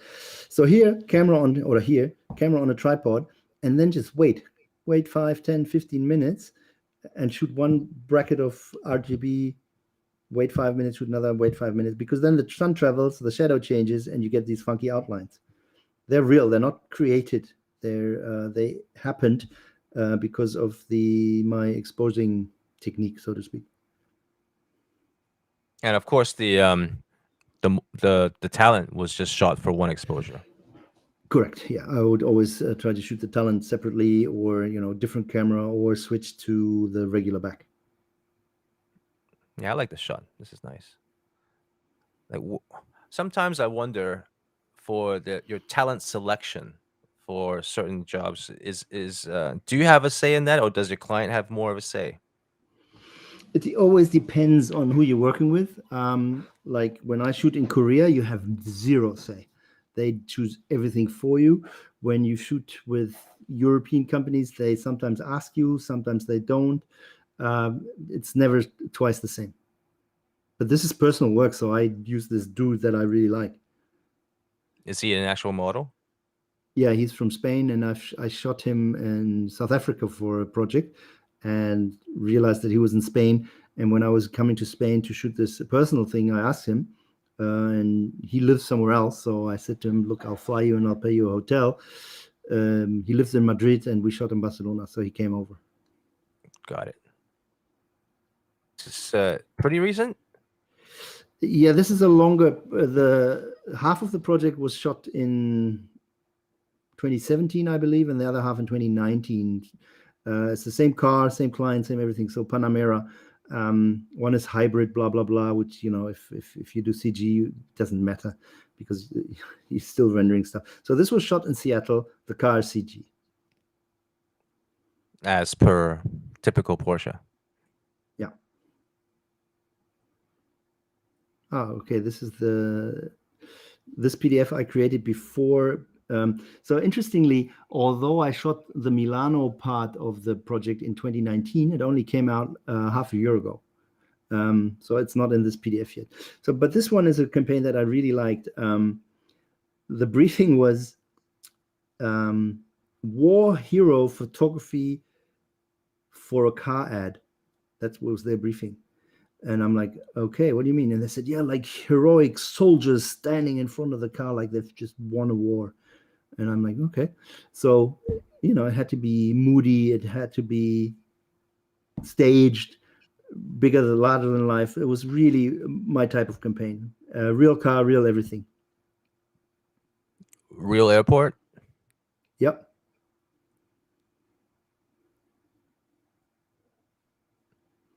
Five cars, real pain in the neck. So I assume, what was it? 1, 2, 3, 4, 5, 6 shots. Is that all it was for this job, or were there more? I believe 5. What happened was we also shot a 15-second commercial of each scenario. So there was a construction site scenario, a market scenario, airport scenario, 3. What was the 4th? A beach. And then the last day was the group shot of all 5. So it was 4 shoot days for the 4 hero shots, 4 film days for the 4 hero films, and 1 day, so 9 days in total for the family shot. Got it. And then on every photo day, there was a couple of handheld social media shots, which were the little ones that you just saw. Okay. And these are the films. Yeah, the films. Mm-hmm. And this is your. This is the recent Hyundai stuff that I shot in Korea just recently. This is car to car. Wait, this is the stuff that you did the quarantine work for, No, right? this Like is the second job. The quarantine job was in February when it was super cold, and I shot a van, the Staria. And this is the second job in September where I shot the Hyundai N range. So 4 different cars. And a lot of people always say, yeah, but McLaren is a great car and it's easily shot, and you have car prep and whatnot. So what I like about this campaign is 3 of these cars, except the Tucson, were actual rental cars. They just went into a rental place in Korea and rented them for the shoot, and still they look good. What, they didn't have the cars? No, they said it was easier for them to rent them. Wow. Okay. That's kind of risky, don't you think? Well, I guess they rented them beforehand and checked them. I don't know. I mean, okay, I've shot damaged cars before too. I mean, you have no choice. You just have to fix them up. Yeah. Yeah.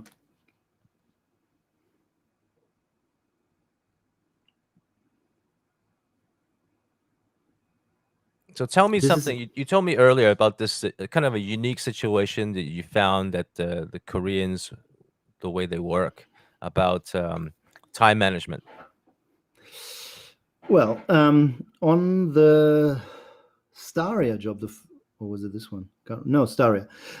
So they say they don't involve you in any of the pre-production. And so I've done 2 jobs, and twice they didn't involve me in anything, not location, scouting, nothing. Scouting, yeah, the Hyundai was all done on location because someone is asking.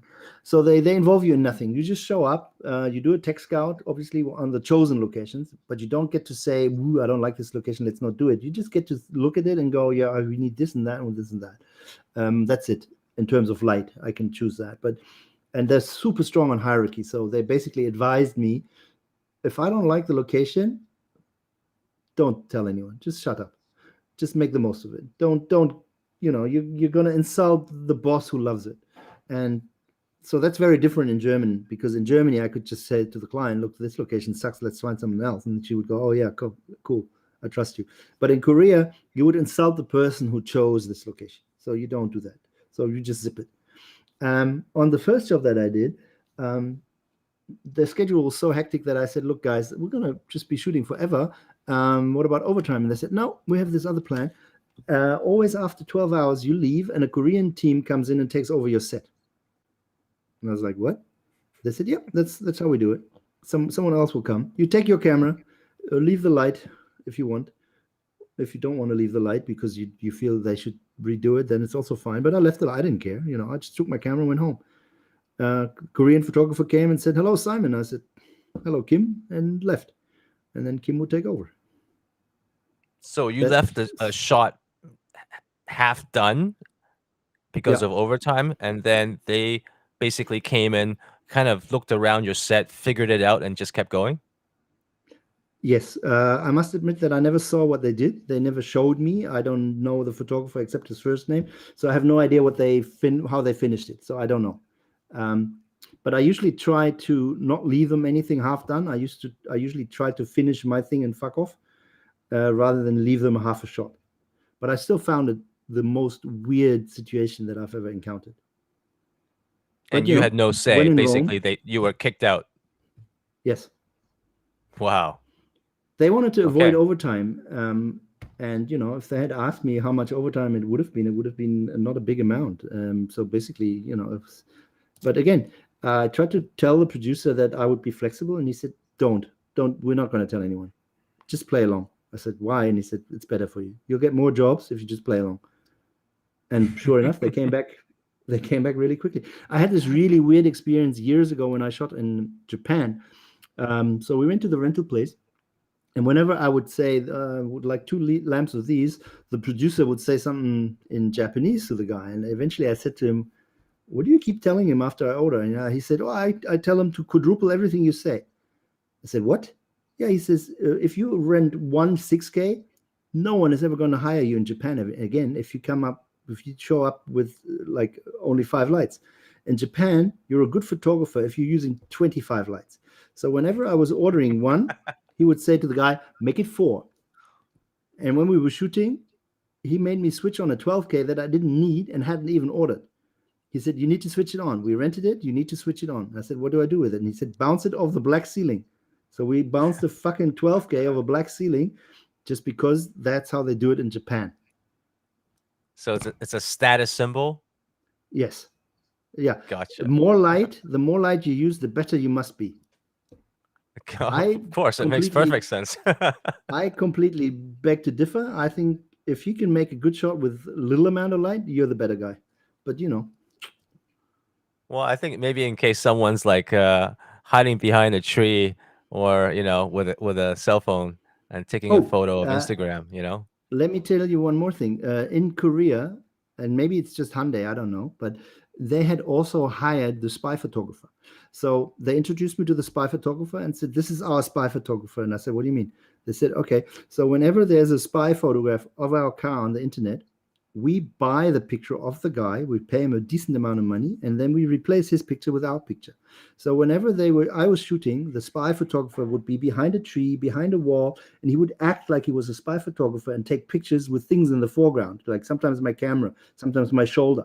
But they would have full control over the spy photographs that eventually go onto the web. And I was like, That's clever. That's very they said, smart. yeah, they said, we'll just pay the guy and he replaces them. No worries. They will always replace it. We approached the So spy photographer.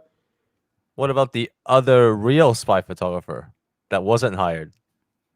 Well, the one that wasn't hired, if there is a picture on the web, they will approach him, give him a decent amount of money, and switch out the image.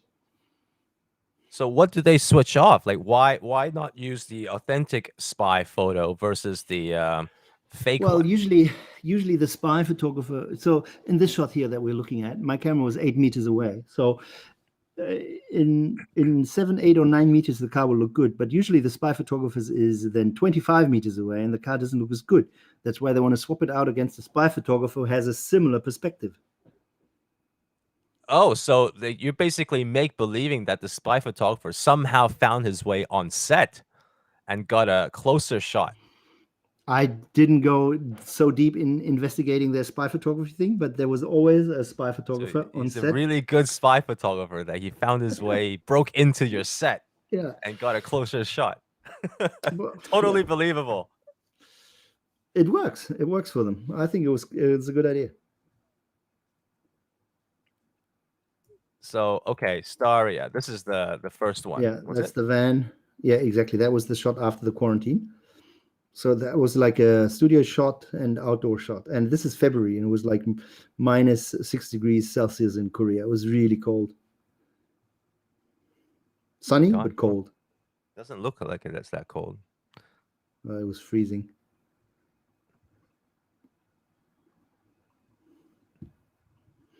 You So found grass? yeah, actually, it's a playground, and it was brown, and we had to change it into green in post because it was not green. It's coming up 7 o'clock. I'm in charge of cooking dinner here, so if we could wrap it up in the next 15 minutes, that'd be great. Because otherwise, everyone's waiting for me to cook. That's perfectly fine because I think we're pretty good. Let's skip the Bentley stuff and go to this stuff because this is worthy, right? So yes, so another one of those where I thought, how can I use my creative potential for something good? So basically, when the Me Too campaign was at its peak, I came up with this idea of assaulted flowers. So the series is called Assaulted Flowers, and the flowers have been assaulted by laser. So they've been attacked, they've been hurt, they've been assaulted. It's pretty much like a person. Mostly, unfortunately, happens to women. So for me, the analogy is that the flower is still a flower. It's still somehow intact. It's still beautiful. It's still strong, but it's been assaulted. So that is the idea that I had here, and I photographed these. And you literally took the flowers to this kind of a industrial workshop where they had this powerful laser that just literally sliced the thing, and Correct. Yes. you had to shoot it right away before it starts to wilt. Is that correct? Yes. I was at this specialist laser firm in LA because the German laser people said, oh, flowers is difficult because they're quite thick. The German company said they could laser maybe an inch, 2.5 centimeters. And these guys said 2 inches, no problem, because you can't clamp a flower into anything. You can't laser twice because, it'll not be in the same position. If you laser too slow, the whole plant will just burn. And if you laser too quick, you don't make it through. So I had to find this company who unfortunately charged me $800 an hour, and I spent 3 hours lasering plants. So it was actually quite an expensive personal project, although it may not look like it. So, and they're the only rare company that has a laser that's powerful enough to cut through, and Correct. and also so it doesn't burn. Yeah. So basically, it's just a super powerful laser. Correct. And it looked almost like a Jules Verne type machine. It looked super ancient and weird and huge, and it was like I looked at the machine and went, "You're charging me $800 an hour for this piece?" There's a film on, I believe it's on my webpage. It's a making of film where you can see the machine and the company. It's super dirty and weird. Okay, cool. We've done these ones. We've covered These, yeah. these ones already, and we covered the toys Children already. rooms floors, yeah. This is some of your sets. We'll just let people enjoy these on your website. These are part of the quarantine series out your window, right? Correct. So And then in the those are quarantine, I had three things. Well, two things really. Food, and I was able to look out the window, and obviously Netflix, but Netflix wasn't really worthy of a series. So I photographed all my food that came into my room, and I kept photographing the view of my room.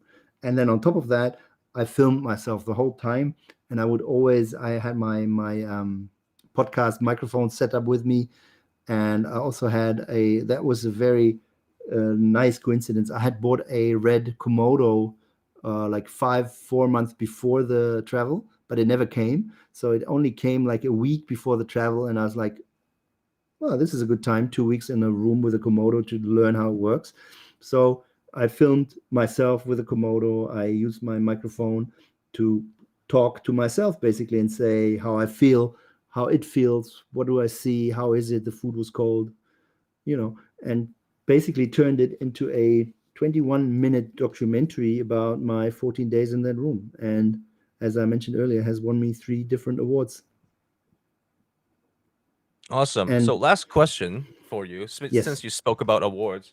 Um, we talked about this before in Clubhouse about winning photography awards and what it means and if it means anything actually. So for an established photographer, you do enter awards, but I suppose only a select few that actually mean something to you.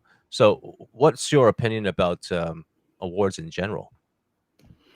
Um, there's only a few ways you can get recognition. Like if someone pays you a large amount of money, that's great recognition. So that's nice, but it's nothing you can share. You don't put on Instagram that someone just paid you 10 grand. So an award is a very good way of showing the world that you've achieved something, and it feels really good. And I can't say that I do anything for an award. It's not that I ever think while I'm shooting, oh, this might get me something. No, but when I sit here in my little office and I'm relentlessly thinking of what I could be doing, and then an award email comes in, I would look at it and go, oh yeah, that's a good one. I've participated, or the last year's winners look interesting or nice. I'll do this. Yeah. So basically, winning an award is great. And it's also something that you can tweet and Instagram and post, and it'll get you reputation, and you can't have enough reputation. So just to follow up on that, by awards we are talking about competitions, right? Photography competitions, or um, maybe some art direction competition or something like that. And the second thing is, which ones are the ones that, in your mind, Well, think are worthy? for me, the most important award is the AOP award from England, the Association of Photographers Award. AOP is, when I was a young photographer, they would still make books, and I would buy every award book, and I wanted to be in the book. Now they don't make a book anymore, and I'm a member now, and so I really want to be a part of the AOP.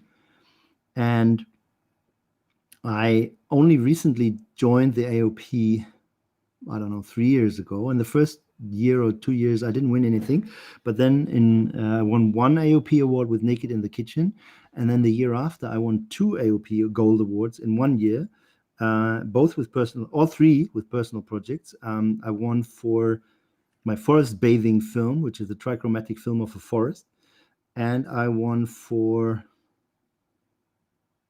I forgot, Naked in the Kitchen. Bloody hell. It's on my page. You'll find it. It has a little award sticker on. I can't remember what the other award was for. Sorry. It's not the quarantine one, huh? No, the quarantine, hopefully next year. I just handed it in for the AOP award. That's unbelievable. I can't remember what I won the award for. See, we're getting old. Wastelands, That's what I blame. guess. Wastelands. Okay, makes sense. I'm pretty sure it was Wastelands. Yeah. Yeah, I'm getting old. Okay. Not that old, as you pointed out. Well, hey, always older than me, Simon. Yeah, But yeah, just to respect your time, I just wanted to first of all I thank got you 10 for more joining minutes, us today. if you Do want. you? Yeah. Okay. Well, I okay, just we can want to open it make up sure to that we don't drag on until 7:30 here. It's no, no, five no. I past mean, 7. So like my rooms rarely go past like 2 hours. Like I keep it around there anyway. yeah. Like like unlike other rooms that go on for like 6 hours, 24 hours, 1 week. So here's an interesting question here. How do you work out your planning for a shoot where you don't have anything to do with pre-production, but you're reliable for the final result? Interesting, because the fact that I'm reliable for the final result is so obvious that I don't think about it. So I was never nervous during the whole pre-production. They did keep me informed. You know, when I was in quarantine, they would send me the location pictures and say has been agreed on, and I would look at it. But I wasn't allowed to comment. But also there was tech scouting. So on the tech scout, I could look at the location and choose the best time of the day to make the best out of the location, but I couldn't turn it down. Also, there was a proper production on it, so they would make Sorry, proper Simon. schedules. Yeah. Sorry, Simon. Can you just quickly explain what a tech scout is, just in case people don't know? Yeah, tech is short for technical scout. So first there goes a scout, someone who scouts the location, who picks this location that we're looking at and suggests this and goes, okay, for your story, for your image, for your subject, this is a good location. And so once this location has been agreed on, or all of the locations have been agreed on, you usually have 1, 2, or 3 tech scout days. So technical scout, technical meaning that I go there with my creative director, with my producer, and I say, this one is studio, so it doesn't really work. Go back. Yeah, this one is good. So I look at this location. I stand there with the iPhone and the app, and I go, okay, the sun will be raking across this wall here between 10 and 11. So we need to be here at 8, position the car, get the model ready, because I want to be able to shoot this from 9 to 11. I want to always be ready earlier because, running late is never good. So I tell them that. So then if you go back one up, in the PDF. So this is the other side of the house. So the shot you just saw is on the right-hand side of the image. So I looked at this location and I said to them, this one wasn't actually planned. And I said to them, if we shoot here from 6 to 9, we have beautiful light on this wall, the door will be reflecting, blah, blah, blah. Then we have a very short commute, only like 20 meters over the other side of the building. And then we can shoot there from 8 till whatever. And because it's a different color car and I had 2 cameras, I already started setting up the second camera with a second car while we're still shooting on the other side with my assistant, so I wouldn't miss the time. And then when you go to the next shot, no, other way. Yep, that's the same building. If you go one up, you see that window, that opening above the car, that's the same opening. So on the next shot, I'm on the right-hand side, and I said to them, okay, this has light from 10 to 12, and I worked all that out when I was there. So another short move, company move, while I'm shooting the other shot, someone needs to put the cherry picker or the scissor lift already up, fix my camera onto it, my other camera second, and so on. So once I have the shot, well, just run 20 meters that way and I shoot the other shot. So all of these 3 shots were shot between 6 and 12. Gotcha. So And that's what the Tech Scout is for, because on the Tech Scout, I find that out. I make the proposal to everyone involved because, I can't just do what I want because I need to tell the art director, this is not going to be in shade. There's going to be a shadow coming across just before the car. And also you have to be quick because, 10 minutes later, the car is in the shade and it didn't look as good. And so I make that plan, that proposal. Then at 12, we had lunch, we broke and went to another location and spent the afternoon at the other location. So I recently did a shoot where I was from 6 a.m. until noon, 1 p.m., 8 shots. Yeah. And it was all this BS too. Just trying to find the time and make it as efficient as possible and rearrange the shots so that you can jump from one to the other, right? But yeah, I hear what you're saying. So 3 shots, in this amount of time is, for me, quite a luxury. But I'm sure you've been in more stressful situations as well. Well, it was kind of stressful as well because the nature of the buildings being so close, if you miss the time, then that location is unusable. because if you look at the shadow, 10 minutes later, the shadow hits the car and the location is dead. 20 minutes earlier, the whole alleyway has no contrast, is flat, or half an hour earlier. So it's also not usable. So it was super short time frames. Plus the fact it was fucking cold. Well, it doesn't look that cold. It's like, how cold can it be? Sorry, just had to say it. Yeah, -5 degrees. My assistant, I had a German assistant with me, had USB heated socks. When he told me in the plane, I laughed. When we were on set, I said to him, "Where'd you get them?" Yeah. So, well, just to let you know, I don't know if you can see this, but this is a USB lighter. Yeah. So it's a lighter that I can show you. Just as far as up like this. You can see the I don't know if you can see the element. There it is. But you charge it via USB. Right. Yeah. So yeah, it's USB everything nowadays. Yeah, totally. All right. So are we good? We want to wrap One it last up? question, anyone? Anyone?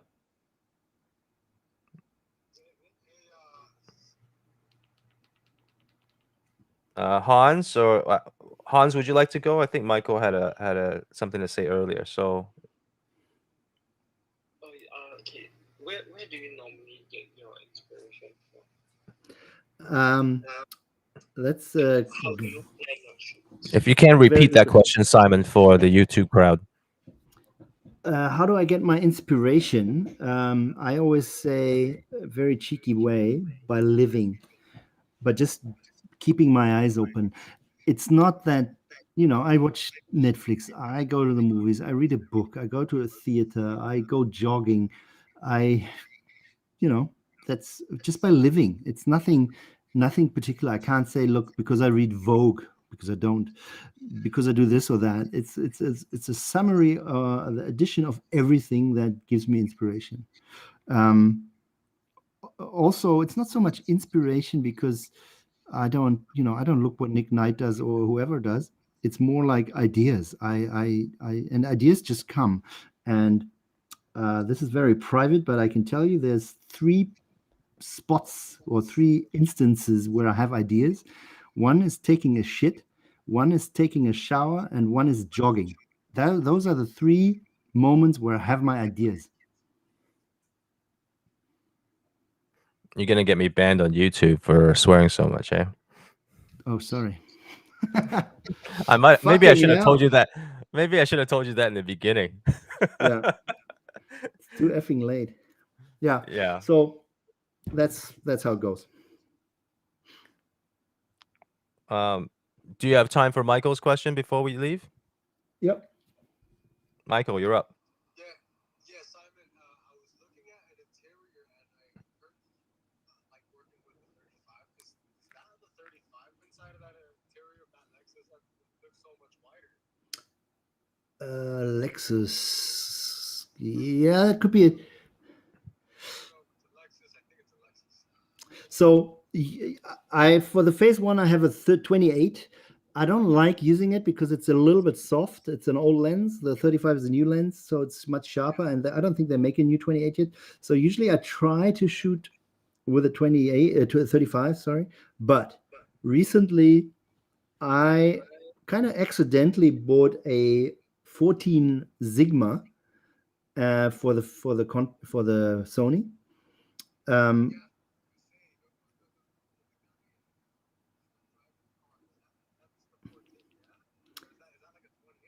I'm not sure which picture you're talking about, but like for Hyundai Is it in his Staria, PDF, Michael?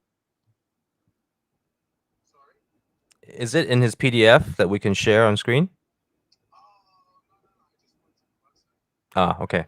right? So I usually try my camera of choice is the phase 1. So I try to shoot everything with the phase 1. And in terms of lens, I try not to go further than 35, but in rare cases I will go 28. But recently in Korea, they wanted more wide angle. They wanted more on the picture. So I actually shot quite a few things with a 14 on the Sony, which is the Sigma 14 is unfortunately is super good.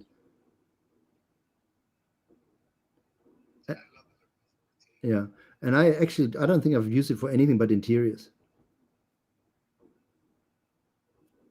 It's not quite true. Actually, go to Bentley.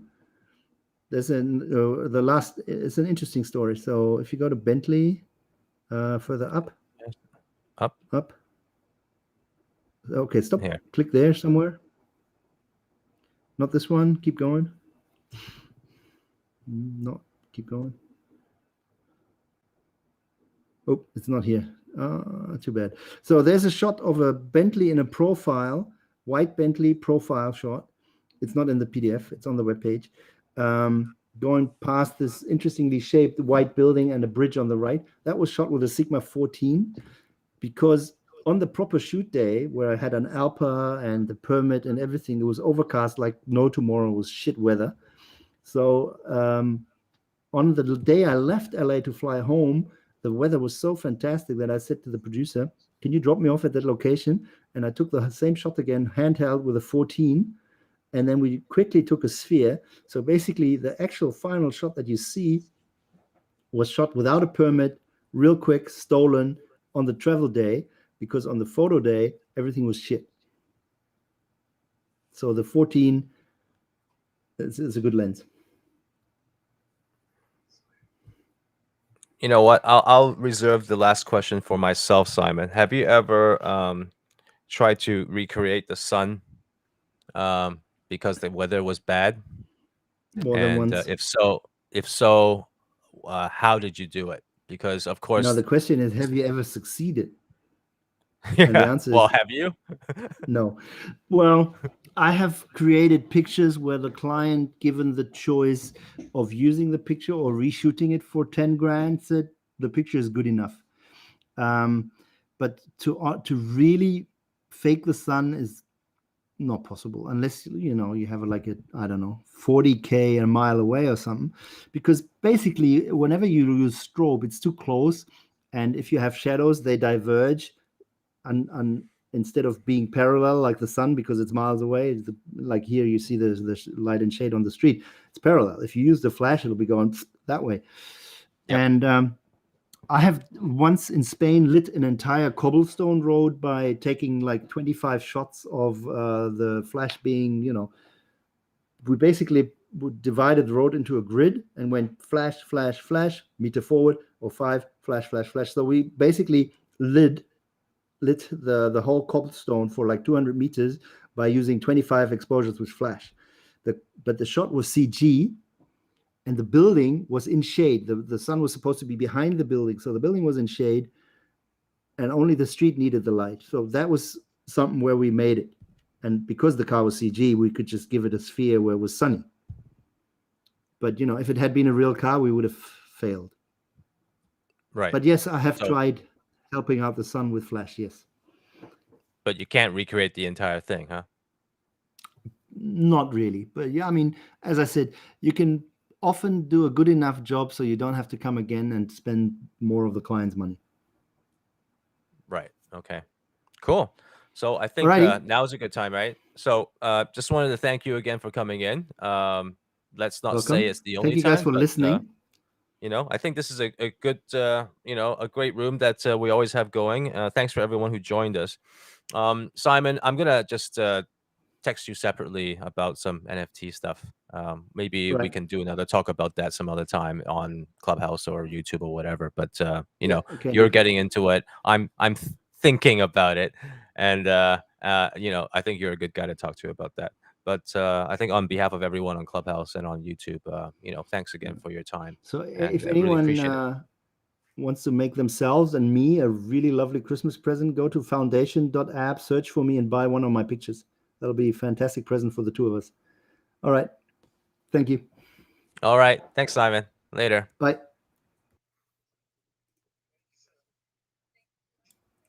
You're welcome. Thank you. Bye.